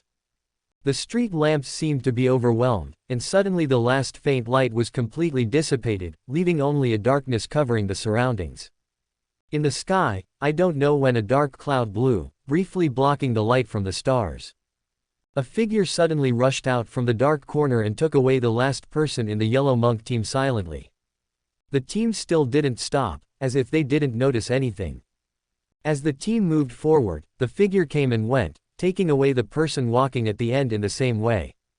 At this time, the person in charge of leading the team suddenly stopped, turned around and looked back, and the whole team also stopped. After a whisper, they began to count the number of people, and were surprised to find that 2 people had disappeared from the original team of 14. And there was no sign or movement. The leader closed his eyes, trying to find some clues by searching for related fates, but it didn't work at all. At this time, another figure rushed out and took away the third person. This time, many yellow monks saw with their own eyes how the person at the end of the team disappeared silently in the night. And the mysterious black shadow that had kidnapped 3 people did not give up. It was still hiding in the darkness, ready to kidnap the 4th person at any time. The Lord of the Star Sea in the distant starry sky. The chaos formless unspeakable one. The end of endless faith. The great King of Yellow. At this time, the leader prayed loudly to the great King of Yellow, and the other yellow monks also made waves of prayer at the same time. In the sky, the stars suddenly bloomed, dispelling the small dark clouds and scattering the light again. The soft light of the stars was like a veil draped over the bodies of his devout believers, and like an indestructible armor that could resist the dangers from the outside world. The mysterious shadow in the darkness finally slowly retreated into the darkness behind him, fearing that it would be illuminated by the light of the stars. When everything returned to calm, the leader first led the other yellow monks to thank the Yellow King for his blessing, and then continued to check the team members. There were indeed 3 people missing. After a long silence, the leader continued to lead the yellow monks tonight along the established path. The gods they believed in would protect every devout believer, and as for the blasphemers hiding in the darkness, they would eventually be punished by fate. The next day, just after dawn, the dock workers who got up early to work found 3 bodies wrapped in white silk hanging on the Bellrand Bridge and the winding river.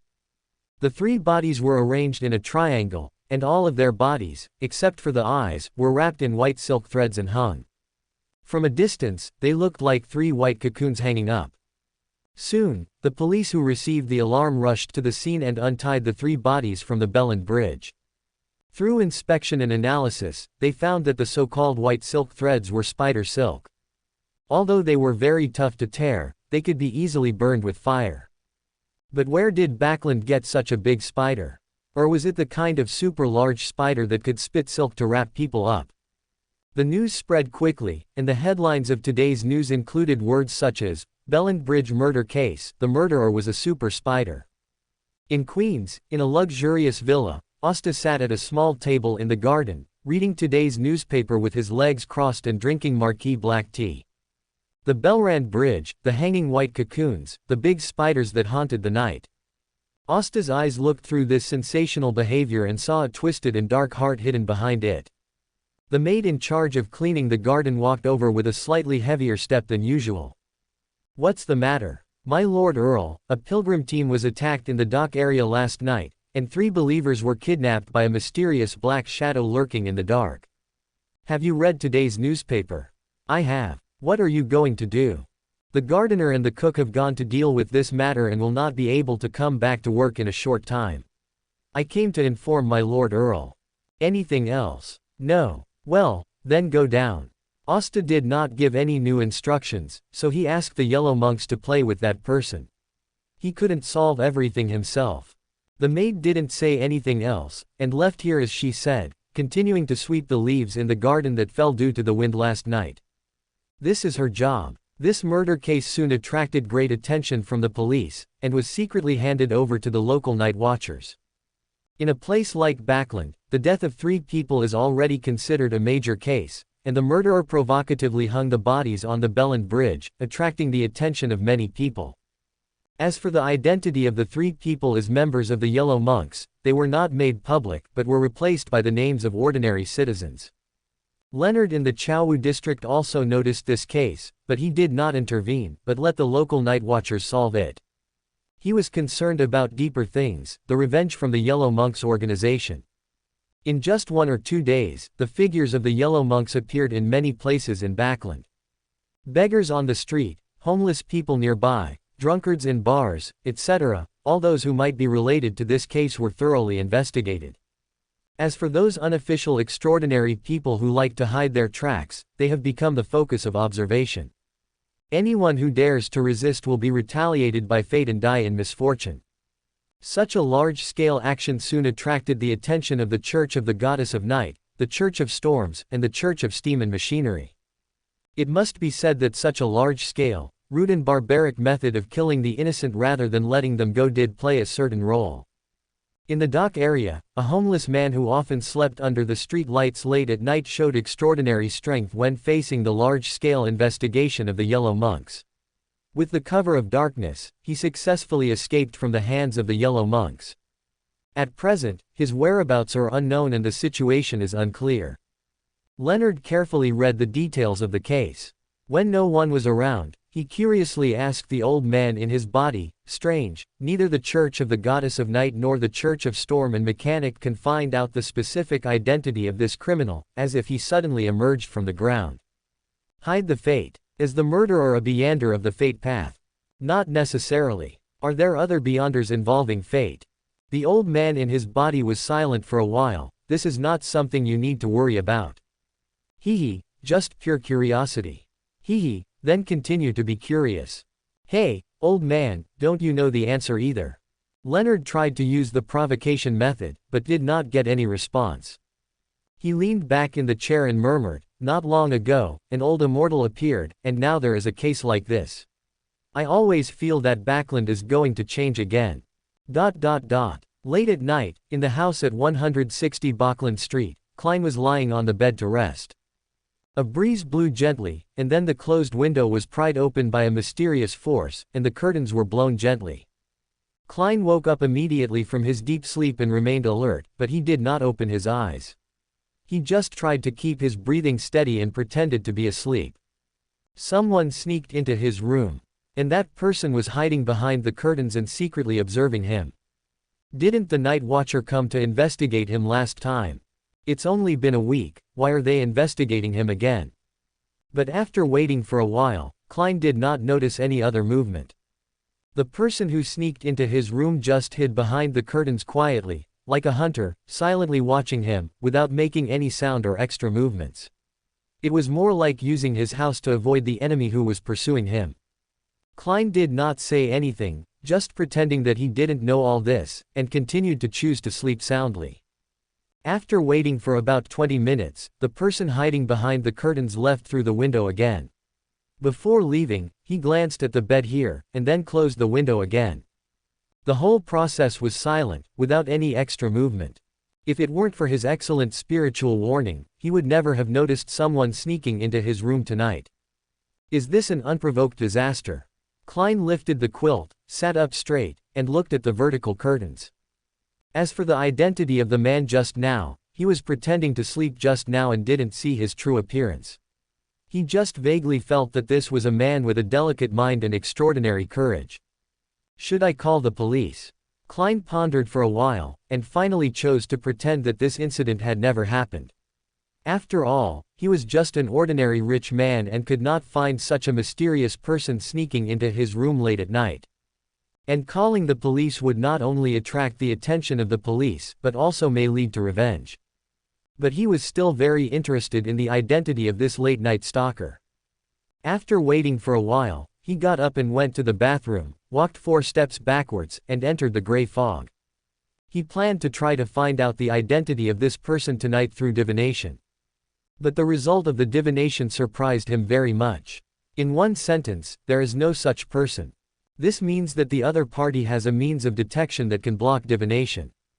Anti-divination, anti-prophecy. Klein was silent for a while, then left the gray fog. When he returned to his bedroom, the window was opened again, and there was a note on the table under the moonlight. Although he was puzzled, Klein still walked over and spread out the note on the table. He saw that it was written in beautiful words, "Someone just sneaked into your room. Is this a reminder from a kind person?" Klein reached out and picked up the note and sniffed it. There was a faint fragrance, which showed that the person who wrote the letter was a lady. Combining what happened around him and the people he knew, he quickly thought of Miss Hazel, who lived in the house of Congressman Matched nearby. He had seen her sneak into the sewer on the street late at night. It was estimated that she happened to see someone enter her room tonight, and then wrote a note to warn herself. What a kind girl. Klein smiled and burned the note, pretending that nothing had happened. The intruder tonight was definitely a troublesome person, and he didn't want to make trouble. The next day, at dawn, Klein got up and went to the window, opened the curtains, and noticed with his sharp eyes that there was a thumb-sized spider silk growing behind the white curtains. It was very thin and new, like a web just made last night. Is there a spider in my house? No, the Belland Bridge case. Klein recalled the newspaper he had seen a few days ago, which recorded a bizarre murder case. The victim was tied into a cocoon with spider silk by the murderer and hung on the bridge. Was the intruder last night the criminal of this case? Was he trying to avoid the police last night? But there was no sound of the police taking action. If it was the police, they would definitely search door to door. What a hassle. Klein frowned slightly. Should he call the police? He didn't want to let the brutal criminal go, but he couldn't tell the police that he had determined that the intruder last night was the criminal based on this thumb-sized spider silk, right? Then he should change his name to Detective Sherlock.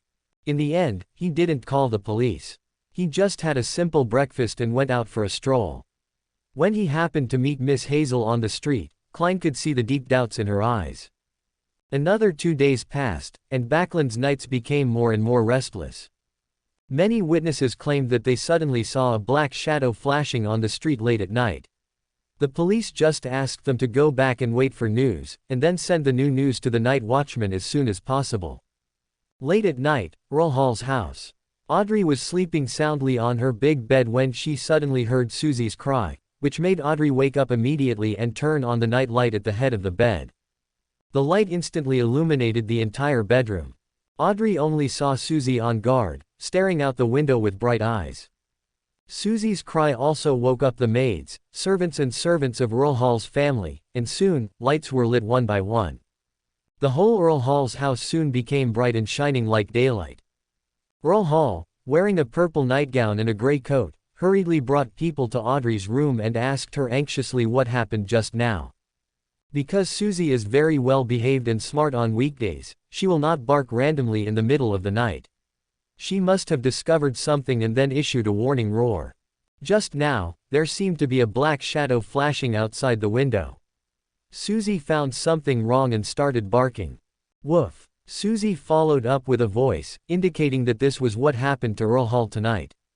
Earl Hall looked solemn. He asked several servants and maids to stay here to accompany and protect Audrey, and he led people with lanterns to search the area outside the window. No trace of people was found, but there were traces of spider webs on the bushes. Looking at the place where the web had obviously just been made, Earl Hall's face darkened and ordered people to guard every corner around to prevent anything from happening again. After more than an hour of tossing and turning, Audrey lay back on the bed to sleep, but there were 2 more maids sleeping on the floor in the room, and several more servants guarding the windows and doors. This made it impossible for her to discuss what had just happened with Susie alone. It was not until the next day that Audrey waited for a brief opportunity to be alone with Susie. "Susie, what did you find last night?" There was a shadow hiding outside the window, as if observing something. Susie recalled what happened last night, and her tone became solemn. "That was definitely not an ordinary person. I felt an extreme chill from him. He seemed like a demon returning from hell, a top hunter." "Audrey, I'm sorry that my vocabulary is still a bit lacking, and it's hard to describe that person accurately with words." "It's okay, Susie, you protected me last night." Audrey smiled and stroked Susie's head. It's estimated that the other party didn't expect Susie to find him so quickly. But who could that shadow be? Could it be the mysterious murderer who provoked Mr. Asta last time? Docklands, Sunrise Workhouse. Since the workhouse scandal occurred, this ghastly workhouse with its gloomy dungeon has been banned by Loan officials. As for the orphans and homeless people here, they were scattered and arranged in other almshouses, hoping that the new environment could heal their wounded hearts. In just over a year, this place has become very deserted. Because there are a large number of children's bones buried underground, almost no one comes to this nearby area on weekdays. The clock tower, which was strangely built and oriented in the opposite direction from the normal, had no maintenance and repairs on it, and the big clock had stopped running. Ivy-like vines and moss covered the entire building. In the dungeon beneath the ground, a figure was hiding in the shadows. To his right was a dilapidated and pitted wooden table, with an oil lamp emitting a dim yellow light placed on the table. The light of the oil lamp could only illuminate the right side of the figure's face and the wall with a map hanging in front of it. It was a topographic map of the major streets in Backland, which was sold in street vendors' stalls. Because of the moisture in the ground, the corners of the map have turned yellow and curled. But a personal name written in red and black handwriting on the map appears particularly clear. Hasta Campbell, Greg Negan, Audrey Hall, Hibbert Hall, Sharon, Marich. Fourth Wall, Hugh Dilcha, Leonard, Klein, Don Downstad, Hazel, Emlyn. There are a total of 40 or 50 names, and each name is pinned to the corresponding position on the map. Only 5 people's names were circled with a red pen and circled inside. Hasta Campbell, Audrey Hall, Leonard, Crane, John Jones. The black figure was holding a red pen at the moment, making a small X at the bottom of the name Audrey Hall. If you identify the people carefully, you will see a red X at the bottom of some names. Then he put a question mark above the name John Jones, as if he was puzzled and hesitant. His eyes carefully searched for the names on the map, and then fell on the name Leonard and looked at it deeply for a while, and finally circled the name Dwayne Downstad with a red pen. After doing all this, the black shadow put down the pen in his hand and blew out the oil lamp on the table. At the moment when the oil lamp was finally extinguished, the originally human-shaped black shadow's torso and limbs began to twist, and 2 rows of symmetrical eyeballs were revealed on the face, reflecting that the figure on the map first shrunk a bit, and then swelled up. As if he was undergoing some kind of pain, his figure shook and trembled in the dark world, and then a hoarse and low voice came out.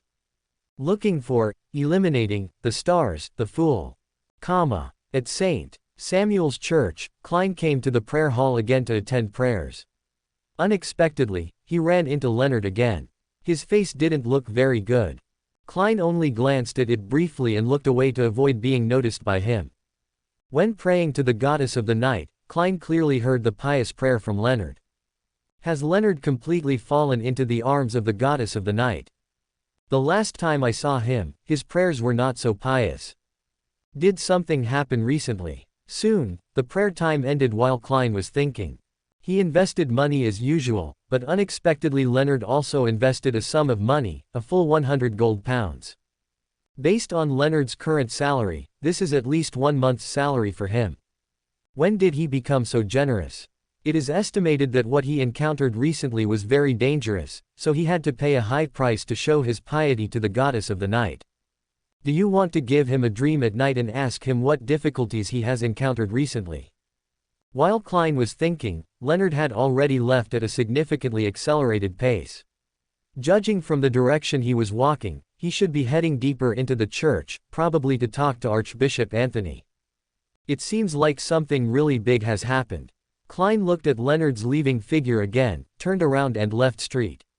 Samuel's church. At night, he tried to use Will's power to enter Leonard's dream again. If it didn't work, he would tell him that he was still alive. The news allows him to seek help when he is in danger. Deep in St. Samuel's church, Leonard met Archbishop Anthony, who was reading the classics. A mysterious person has been targeting me recently. Leonard's first words told Archbishop Anthony to put away the classics in his hands, and his expression became serious. Details. It started late at night 3 days ago. That night I fell asleep as usual. At about 3 o'clock in the night, a mysterious black figure appeared outside my window. He seemed to be observing my every move through the window. I woke up with a spiritual reminder, and with just one glance, I met his eyes. Those eyes were enough to make people shudder and make their scalp numb. I felt like my blood was about to freeze at that time. I watched the stalemate with him through the window for a while, and then he disappeared into the darkness and went away. The next night, he appeared outside my window again. Even during the day, I could feel the peeping eyes from the dark. He showed up again last night. This time I didn't hesitate. I rushed towards the window, smashed the glass window and chased him out. With the dim moonlight, I finally saw his back clearly. His arms and legs were like bamboo poles, thin and slender with little flesh. His body was crawling on all fours, like a reptile, quickly running into the darkness, circling the walls and roofs of the house and disappearing into the distance. Leonard paused for a moment, cleared his throat, and continued, "Every time he came late at night, I could find traces of white spider silk not far from the window. This reminds me of the case that happened on the Belland Bridge some time ago. The deceased was hung on the bridge by spider silk cocoons. I tried to find clues about him, and even with the help of the magic mirror of the mechanical heart, I couldn't find any clues. It seems that his fate does not exist, or is covered by some powerful secret." When Leonard said this, he secretly observed Archbishop Anthony's face, and found that he was not angry, so he breathed a sigh of relief. Non-existent fate. Archbishop Anthony pondered for a while, comforted Leonard a few words, and let him go back with peace of mind. Leonard walked out of St. Samuel's church with a much easier pace. Reporting the matter would at least attract the attention of the higher-ups. He didn't want to face the lurker hiding in the dark alone. If it weren't for the old man's reminder, he wouldn't have been able to find out that someone was secretly observing him outside on the first night. The mysterious man's means of concealing his breath and fate were so powerful that even the old man couldn't know his origins. It was the old man's idea to report to Archbishop Anthony. He once asked the old man if he could cooperate with him to catch the lurker hiding in the dark. The old man rejected this suggestion, and the reason given was, once he takes action, it will cause some terrible consequences. This was the first time he saw the old man in trouble. He was hesitant and uncertain, and even the number of times he came out on weekdays decreased. "Alas, I hope nothing will happen tonight." Leonard looked at the distant hilltop where the sun had already set, and stopped a carriage to go home. At night, at the same time, at 2 or 3 o'clock, Leonard, who had no sleep, was always tense and staring at the window, saw the shadow appear outside the newly installed glass window again. Leonard tried hard to see his face clearly, but he always felt that the other person's face was covered with a layer of smoke, making it difficult to see clearly. "What on earth are you?" Leonard shouted, but did not scare away the shadow outside the window. He stretched out his skinny palm and pressed it against the window, as if he was identifying something in his own unique way. At this time, the light of the crimson moon and the stars suddenly fell. The shadow outside the window was like being suddenly illuminated by a strong light, and it quickly left its original place and escaped into the darkness in the distance.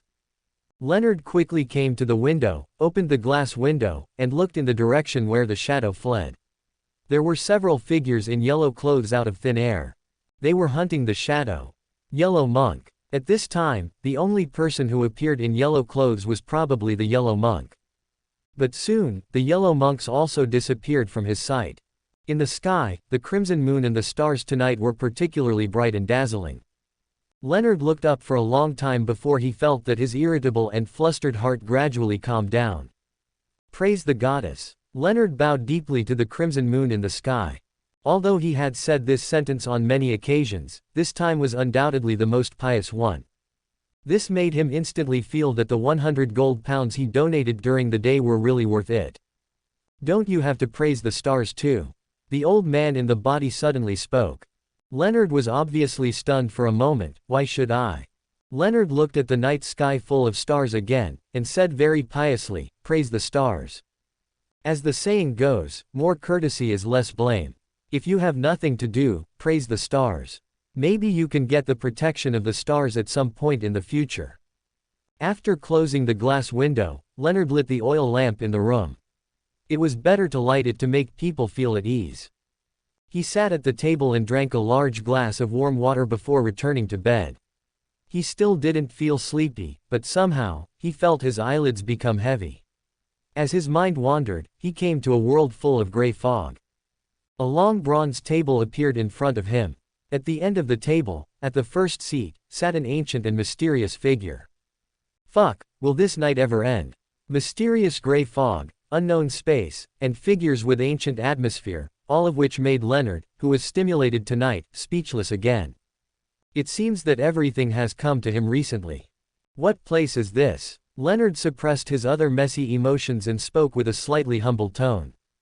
A gathering space. What gathering? Tarot Club. You are a fool. Hearing the word Tarot Club, Leonard instantly realized the true identity of the ancient existence in front of him. This is the ancient resurrectionist recorded in the archives with the stars, and it is suspected that he is an old guy from countless epochs ago. Klein, who was sitting in the first seat, just smiled at the panicked Leonard. Tonight, he originally wanted to enter Leonard's dream throughwell, but will happen to have something to deal with. He thought of indirectly providing him with some help by pulling Leonard to the gray fog for a meeting. As for the resurrected Klein, he could just contact Leonard through the identity of the world. This is an excellent way to deal with it, but it scared Leonard a little. However, with his ability to accept, he should be able to integrate into the Tarot Club soon, even though he looks a little silly now. What do I need to do? Leonard took a deep breath and tried to calm himself down.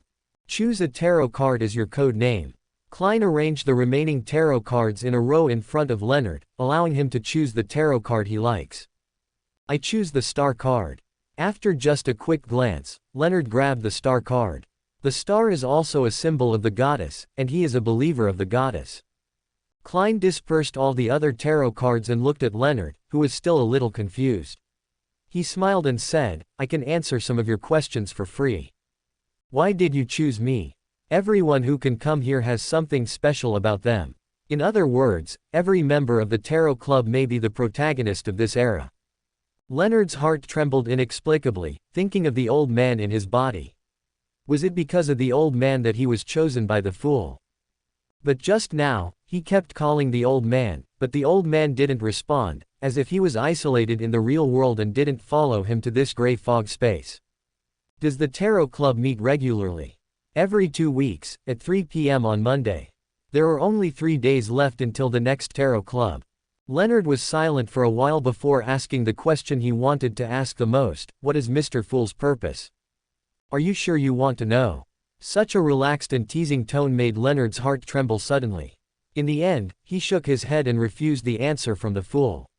He was afraid that he would accidentally hear knowledge that he shouldn't be exposed to. The members of the Tarot Club are similar to you. I believe you will get along very happily. Without continuing the conversation, Klein sent Leonard away from the gray fog. Leonard, who returned to the real world, first looked around nervously. Everything familiar in the room made him feel at ease. Where did you go just now? The old man's curious voice came from deep inside his body. Leonard was sure that the old man was not in his body just now. In fact, how could he hide it from the fool with the old man's condition? I saw the fool. This time it was the old man's turn to be silent. After a while, the old man's voice came back from his body. Goddess of night, stars, fool, is your luck good or bad? Old man, what do you mean? Literally. I hope it's good luck. Leonard himself was not sure. At this moment, the window was still quiet and dark, and the light of the crimson moon and the stars seemed to be obscured. The chase on the streets in the dock area at night ended here. Most of the yellow monks in Backland gathered here and searched along every inch of suspicious land. Finally, they followed the traces left by the mysterious black shadow and found the abandoned Sunrise poorhouse. When the dungeon was opened and they saw a map with dozens of names on the wall, the gardener and cook in charge of this matter quietly put the map away.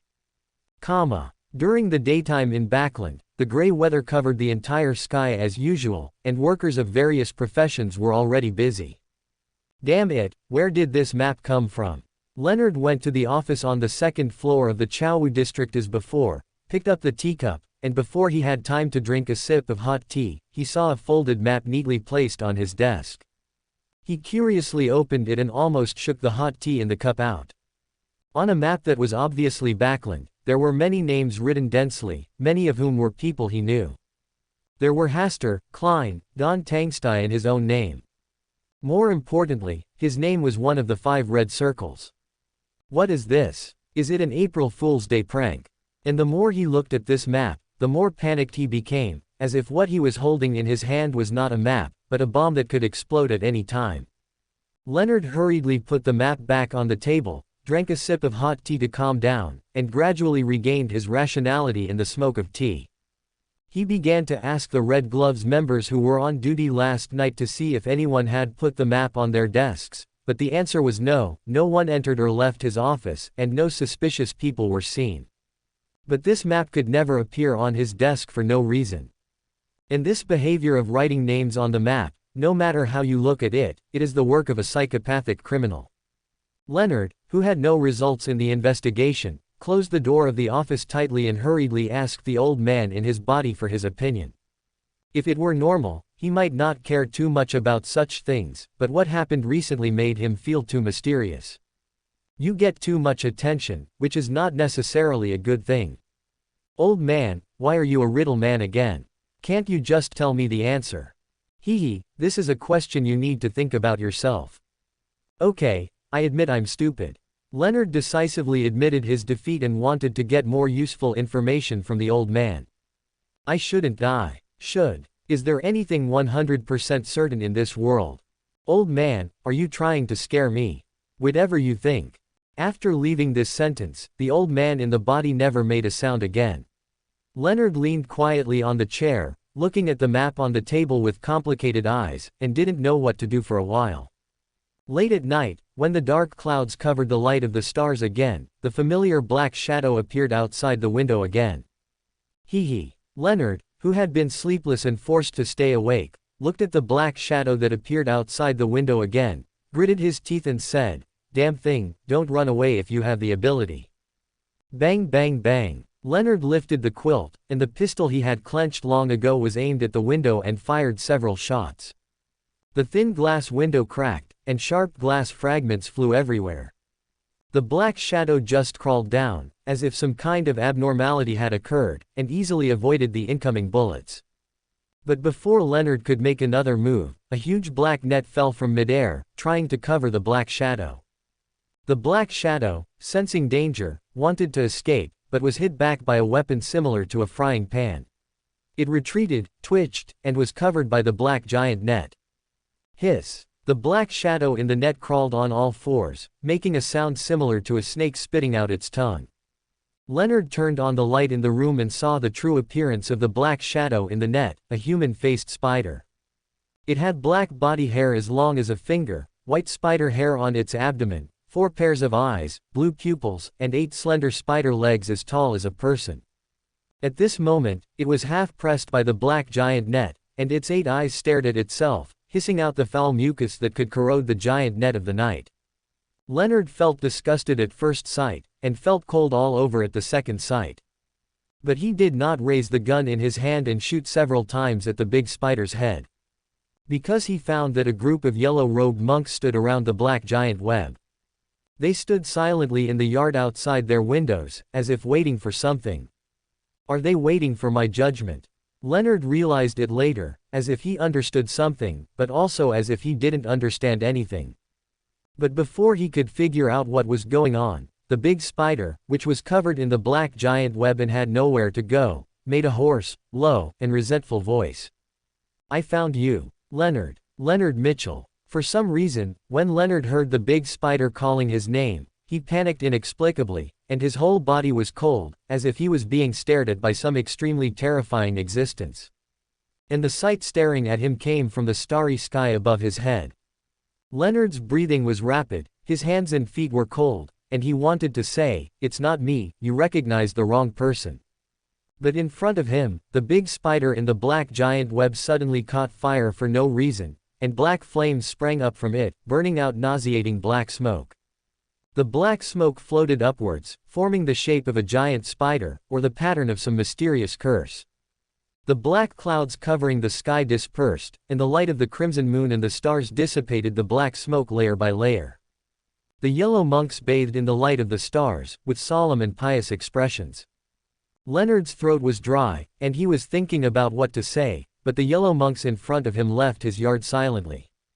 Soon, he was the only one left around him, and the starry sky above his head was still brilliant. Who am I? Where am I? What am I doing? Leonard looked out the broken glass window and fell into deep thought at the place that had been burned into a pile of black powder. Now he really wanted to smoke a cigar to calm himself down, preferably one with thick tobacco leaves and a strong flavor. What happened tonight was really beyond his expectations. He was like a spectator standing under the stage, and suddenly someone pushed him onto the stage to perform a drama that even he couldn't understand. Although he didn't suffer any losses at present, he always felt a sense of panic in his heart. The goddess of night, the fool, the stars, did they really look at him? Then who pushed him out and performed this drama tonight? Or, all of them? Leonard suddenly smiled. Even if he knew the answer, what would it matter? It would only add to his troubles. Old man, don't you come out and say a few words tonight. Misfortune is the beginning of good luck. That's how I comfort myself. This is not necessarily a bad thing. Is this true or false? Hee, if you want to act deep next time, stop your legs from shaking so much. Alas, I can't control it. Leonard looked down at his shaking legs, and a bitter smile appeared on his face. He knew that he was definitely in big trouble tonight, and he hoped that there would be no big problems in the future. In the Hall of Stars, Hasta was overlooking Backland. It can be said that half of what happened tonight was at his instruction. When the yellow monks found the map full of names in the dungeon of the poorhouse, he fully understood the true purpose of the mysterious black shadow. It was a spy from an outer god from the stars. Its purpose was to find people who might be the stars. The fool might also be within its scope of investigation. This means that some outer gods are doubting the true state of the stars. Before the stars completely ascend to the starry sky, it wants to solve the star host that has not yet grown up and is hidden in the initial barrier. The host is like the relationship between the Lord of Mystery and Klein and other travelers on the Source Castle. Those densely packed names are the suspicious objects in Backland, and they all have more or less unusual sides. After a series of investigations, it locked its eyes on the 5 names with red circles. Klein, Don Downstairs, Leonard, John Jones, and himself. Last night, it should have deliberately leaked the dungeon, thrown out the map as bait, and then took the opportunity to lock the most likely target.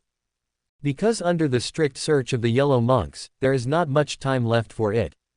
Hasta guessed its thoughts, and naturally couldn't let the gardener and the cook bring the map back to him.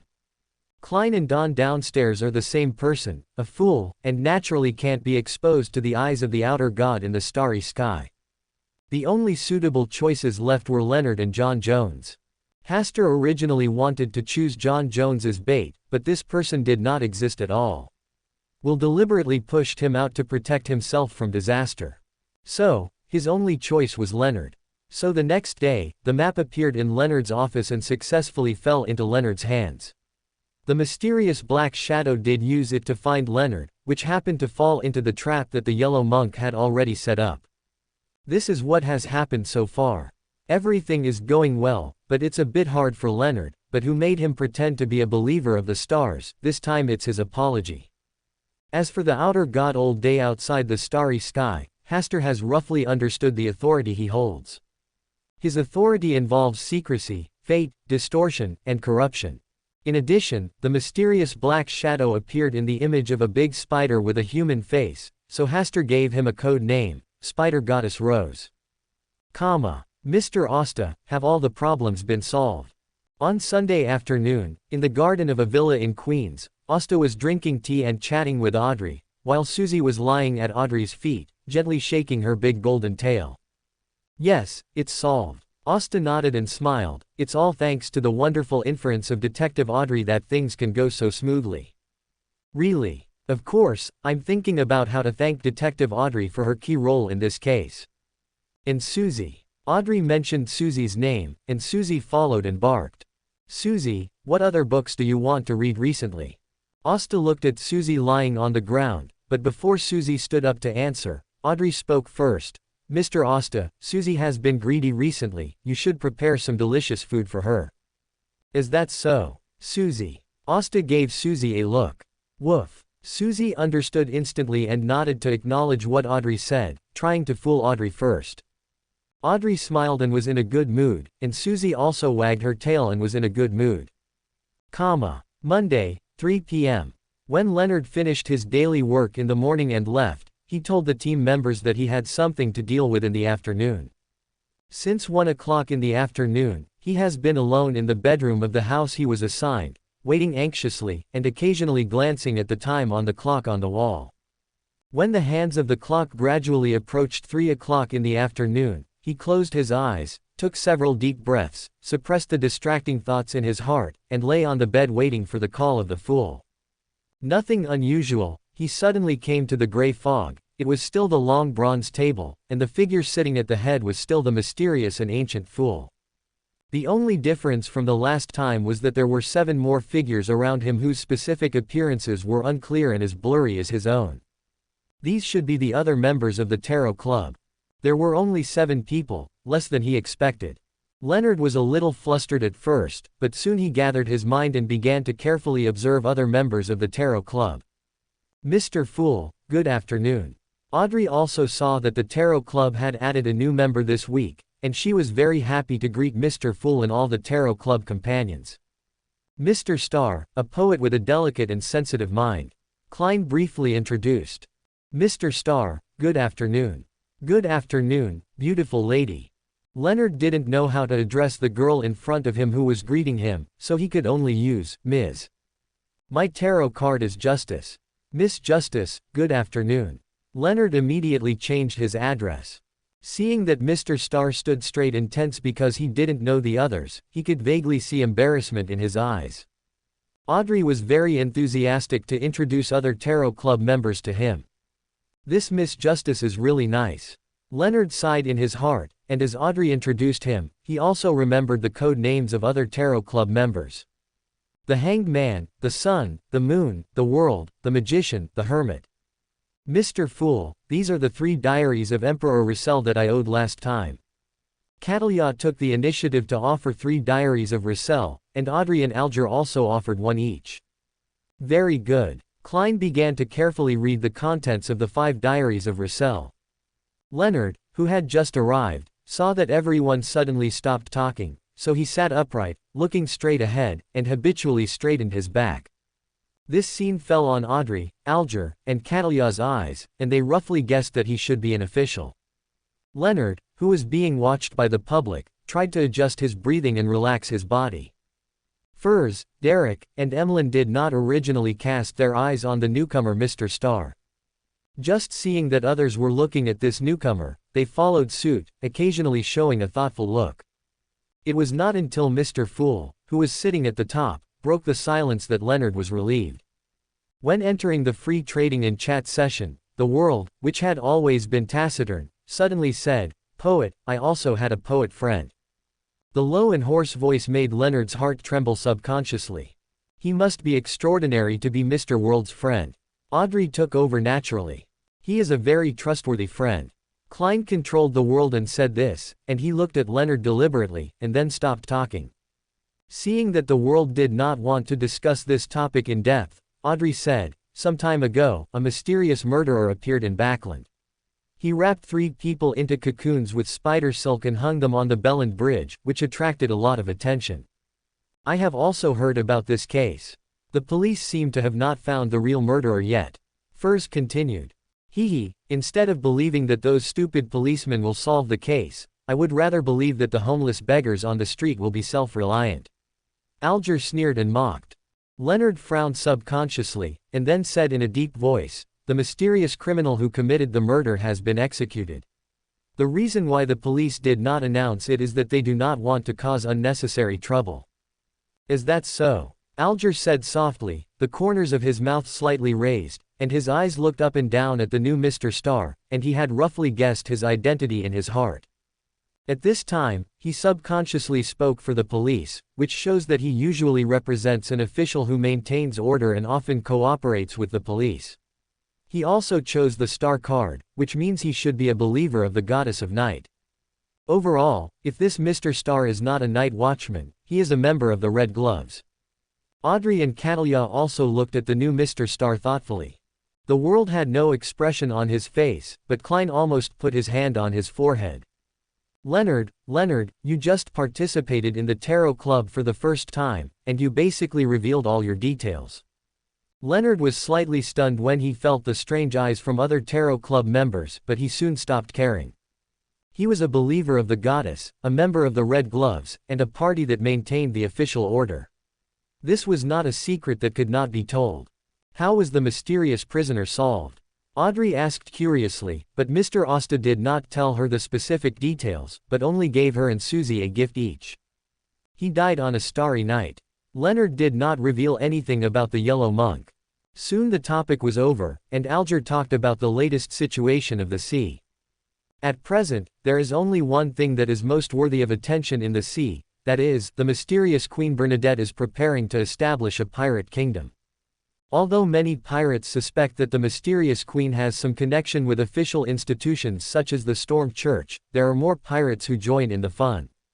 In just over 2 months, the mysterious queen has gathered a lot of pirate forces around her, and they are entrenched near the Rorstad Islands and are building a lot of buildings, as if they want to use it as a base. The pirates were having a great time as if they were celebrating the new year, while the Storm Church seemed very quiet. They did not do anything about the mysterious queen's founding of a country, and their attitude of letting things take their own course was obvious. Establishing a kingdom for pirates. Furs was full of emotion. The sage was a believer of the stars, and such an action should also be instructed by the stars. "I wonder what Mr. Fool thinks of this." "Very interesting." Mr. Fool chuckled and gave his own evaluation, which was a tone of indifference. Catalia did not express any opinion on this matter, but just sat quietly in her seat. After the Tarot Club ended and left the gray fog, Leonard opened his eyes and looked at the familiar ceiling above his head. He couldn't help but sigh that the fool's method of pulling people to participate in the Tarot Club was too mysterious and difficult to spy on. "Old man, I have joined the Tarot Club. Today is my first time to attend the Tarot Club." "Very good. Old man, you rarely give me a good evaluation. I just think this development trend is very interesting." "What do you mean? You are a believer of the night, and you have attracted the attention of the stars. Now you have joined the Tarot Club of Fools." Leonard felt a chill in his heart for no reason. "Old man, don't scare me like this. I am just listing the existing facts." "Stop." Leonard shuddered and his face turned pale. "Let's not discuss this issue." In House 160, Bachland Street, Klein walked out of the bathroom and came to the study. He took out a pen and paper and drew the topographic map of St. Samuel's Church again, trying not to make mistakes in every corner. A lot of things have happened in Bachland recently. In addition to the war between the Kingdom of Lowen and the Fasak Empire, there are not too many people guarding the St. Samuel's Church. As long as you wait patiently for a while, there may be a good opportunity to sneak in. Dong. When Klein was concentrating on thinking about how to sneak into St. Samuel's church. The butler knocked on the door. He burned the topographic map he had drawn and dispersed the smell of burnt smoke before letting the butler in. Earl Hasta Campbell just sent an invitation to invite you to his villa tomorrow night. Well, I see. You go down first. Klein looked at the luxurious and solemn invitation placed on the table by the butler. His face became solemn, and finally he chose to go to the banquet. The other party gave him a good impression. Maybe this meeting would have different unexpected gains. 10 o'clock in the evening, the Brave Bar. Leonard stood in front of the door, looked up at the sign of the Brave Bar, and chose to go in. There have been a lot of things happening recently, which made him feel irritable, and he really wanted to come here alone to drink some wine. But he didn't want to meet the immortal witch, and he wanted to go to a strange bar, but it was troublesome. People are really afraid and want. Leonard commented on himself sarcastically, entered the bar, and glanced around. Fortunately, he did not see the immortal witch. It was estimated that she had forgotten him. He did not see Hasta either, and his mood immediately became relaxed. He sat at the bar and skillfully ordered a few drinks that he usually drank. In Backland, as long as he did not think about getting married, he could live a fairly wealthy life with his salary. After drinking for more than half an hour, Leonard suddenly felt someone patting his right shoulder. He turned his head and saw that it was Hasta.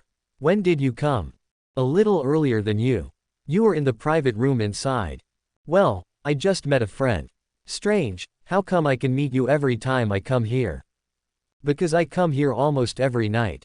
Hasta did not lie. In Backland, Sharon was still dealing with the Temperance faction, and Ashera had been following Sharon's actions recently and had not returned. Every night, he stayed alone in the huge villa, which was really boring. Moreover, he knew that he could meet Leonard here recently. Considering that Leonard had been blamed last time, he was going to give Leonard a gift. "You're awesome." Leonard gave a thumbs up, then raised his glass and clinked it with Hasta. When the two drank halfway, seeing that Leonard was already a little drunk, Hasta said half-jokingly, "You look very busy recently. Are you busy catching those important criminals?" "Generally, the police department manages these things. Those mice who like to hide in the dark are the most troublesome. With the Star Believers of the Stars and the Tarot Club of the Fool, plus the activities of the Yellow Monk organization in Backland, many members of the mysterious organizations hiding in the dark also frequently held gatherings and ceremonies in secret. Especially after the appearance of the yellow clothes phenomenon, other members of the mysterious organizations felt that if they did not make a little trouble, they would be sorry for their beliefs. Here, the Aurora Club is particularly named. They seem to want to prove that their belief in the fallen creator is more devout than the Yellow Monk's belief in the Yellow King. The manpower of the Night Watchers alone is not enough to completely handle these things. Maybe I can help you with this matter." "Really?" Hearing this, Leonard instantly became energetic and most of the drunkenness dissipated. "I'm well informed in this area, and I can provide you with some messy and dirty places." Hasta added, "No way, I have too many friends, it's hard not to know these things." Leonard was very tempted, but he was a little wary and said, "Hasta, you don't want to use me to help you deal with some people you don't like, right? If there is such a person, I can easily solve it myself, what do you think?" A rhetorical question made Leonard fall into silence. The old man in his body told him a long time ago that Hasta was not simple, and what happened in South Wales proved this point. All Hasta's enemies seemed to die tragically without knowing it.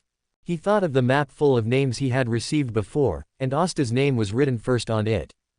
"Are you trying to give me some credit on purpose? Make more money so that you can treat me to a drink?" "Ha ha ha." Leonard smiled and accepted Hasta's kindness. His intuition told him that Hasta would not harm him in this matter. "Is it true, as the old man said, that my bad luck has reached the bottom, and all that will follow is good luck?" Tuesday, 6 o'clock in the evening. Klein took a carriage to the gate of a villa that Hasta had just purchased.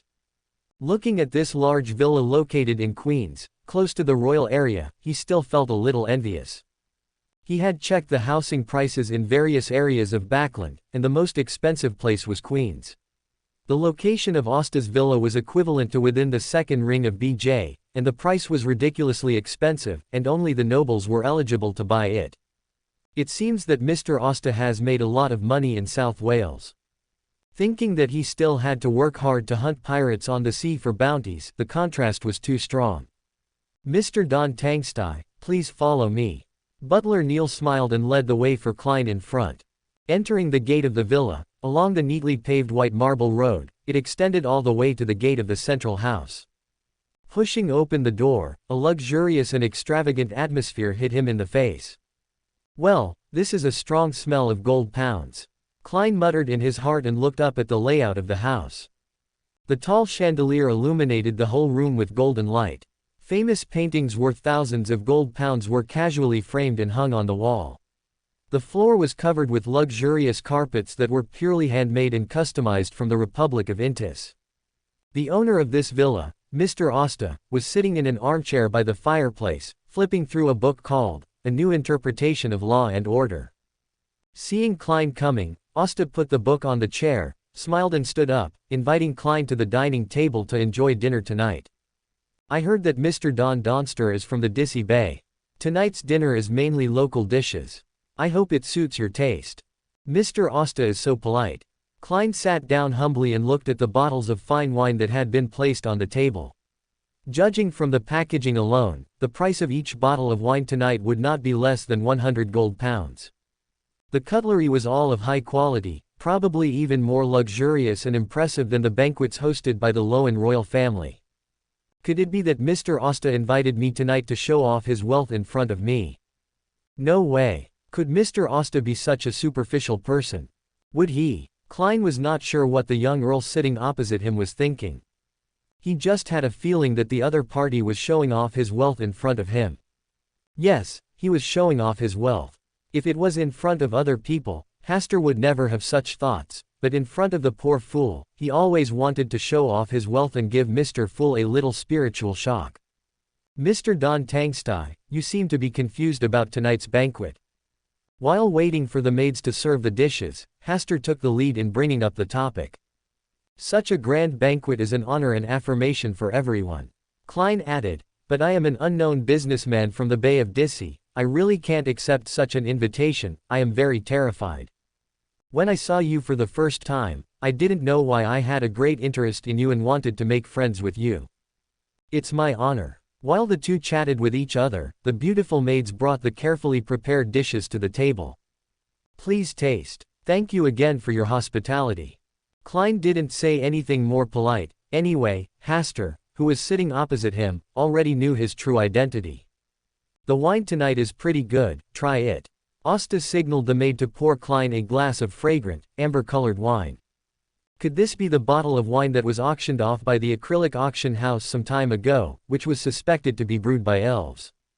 Klein learned about the auction of this bottle of wine from the newspaper.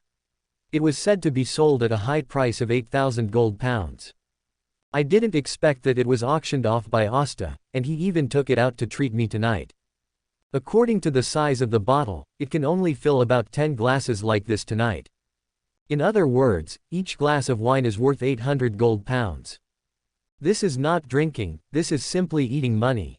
My previous year's salary can only afford this glass of wine. Luxury and corruption must be severely criticized. Klein drank a glass, and then drank another glass. It's not to mention that the taste of this wine is really different. It not only has the aroma of money, but also seems to have a kind of vitality for the growth of all things. Once it goes into the stomach, it's like a seed of life is breaking out of the shell and blooming little by little. He suspected that he had given this glass of wine too much imagination. When this bottle of elven wine worth 8,000 gold pounds was finished, tonight's dinner was over. After dinner, Hasta invited Klein to the study on the second floor. Entering the study, as soon as he sat on the comfortable and soft sofa, Klein smiled bitterly and said, Mr. Hasta saw through my disguise this time. Your name. Is there anything special about the name Don downstairs? Before I returned to Backland from South Wales, I saw that such a person would appear. See through the future. Just a glimpse of the future. Asta answered very sincerely, and he did not lie on this issue. He knew very early that one day in the future Klein would appear under the name Don downstairs. When this name appeared, the character was a wealthy man from the Daisy Bay, and he naturally recognized that this was Klein's new identity. Mr. Asta, people like you are really scary, Klein said with emotion. He really couldn't figure out the young and handsome Asta in front of him. His origins were mysterious, his purpose was also mysterious, and he seemed to know himself very well. You and I have never been enemies. I hope so. That's right, no one can predict what will happen in the future. Asta smiled and changed the subject, and began to chat with Klein about what happened recently in Backland. After chatting for about half an hour, Klein finally asked, Mr. Hasta invited me to the banquet tonight, it shouldn't be just for chatting, right? Of course not, I just want to show off my wealth in front of you. Hasta smiled in his heart, but said, in the next Backland, there will be a person who is not very happy. We may have the possibility of joining forces. Who? Aemon the Blasphemer. Hasta added, don't worry, he can't hear his name when he is here. Klein's pupils shrank slightly, and he really took a breath of cold air. He is not unfamiliar with Aemon. If Aemon really comes to Backland, at such a close distance, his true identity will probably not be hidden. Is this also a corner of the future? Well, I believe this day is not far away. Klein was silent for a while, then curiously asked, Mr. Hasta has a grudge against Aemon. Hasta thought for a while and said, simply disliking him, do you think this reason is sufficient? It is really a very willful reason. Mr. Hasta does not seem to care that much about Aemon, the King of Angels. There is only one explanation. Behind him, there stands a god. From the performance from the beginning to now, his belief is definitely not the only 6 gods left now, but other mysterious and ancient existences.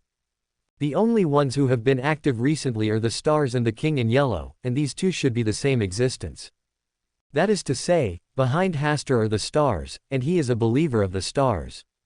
Klein roughly guessed the identity of Mr. Hasta in front of him, but he didn't know how much he knew about himself. If Aemon really comes to Backland, I would be happy to cooperate with Mr. Hasta. Klein smiled and gave his answer. I think our cooperation will be pleasant. I think so too.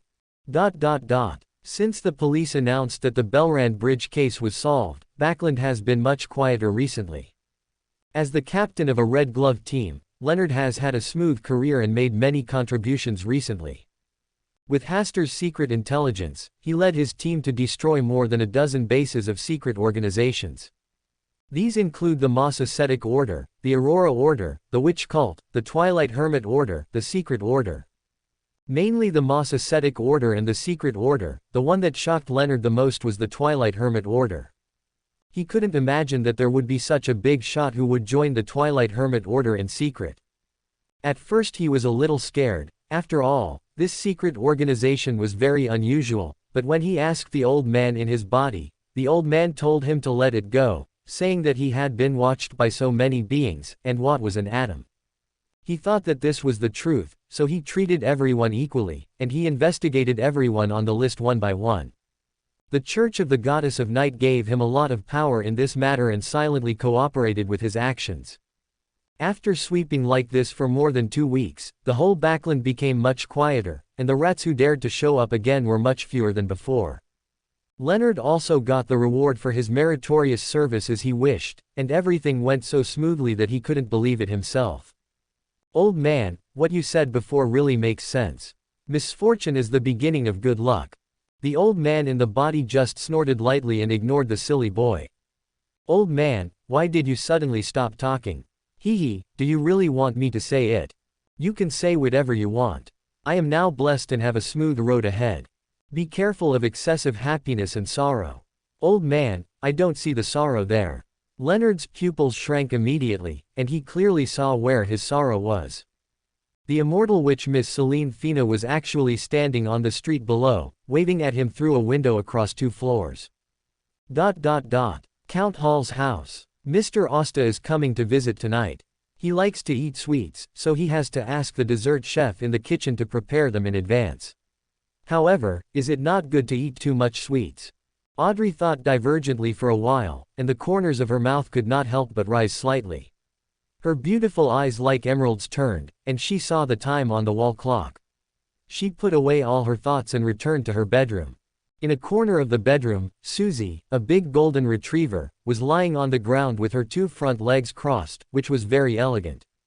In front of it was an open book with densely written lines of words.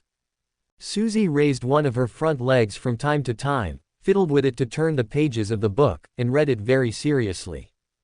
Every time she saw Susie reading so seriously, she felt a little ashamed. "Audrey, you can't relax in your studies, lest you be surpassed by Susie." Audrey encouraged herself and slowly moved closer to see the book Susie was reading clearly. When she saw the contents clearly, her brows slightly wrinkled. Susie quickly turned the pages of the book, covered the whole book, and moved forward slightly, covering the whole book and the cover under her body. "Audrey, you're back." "Susie, don't try to change the subject." Audrey pointed to the book that Susie had pressed under her body and asked, "Why don't I remember this book? Where did you find it?" Susie's pair of bright eyes were about to turn, and Audrey said first, "Earl Hall has not received a new batch of books recently. He only buys books that were just published last month at the beginning of the month. My eldest brother Hibbert, his study at home is basically a decoration. If he buys books, he puts them outside." Susie couldn't think of a good reason for a while. She looked up at the time on the wall clock and said excitedly, "Mr. Asta is coming soon, I'll go to greet him." After that, she ignored Audrey's suspicious eyes, held the book in her mouth, and hurried out.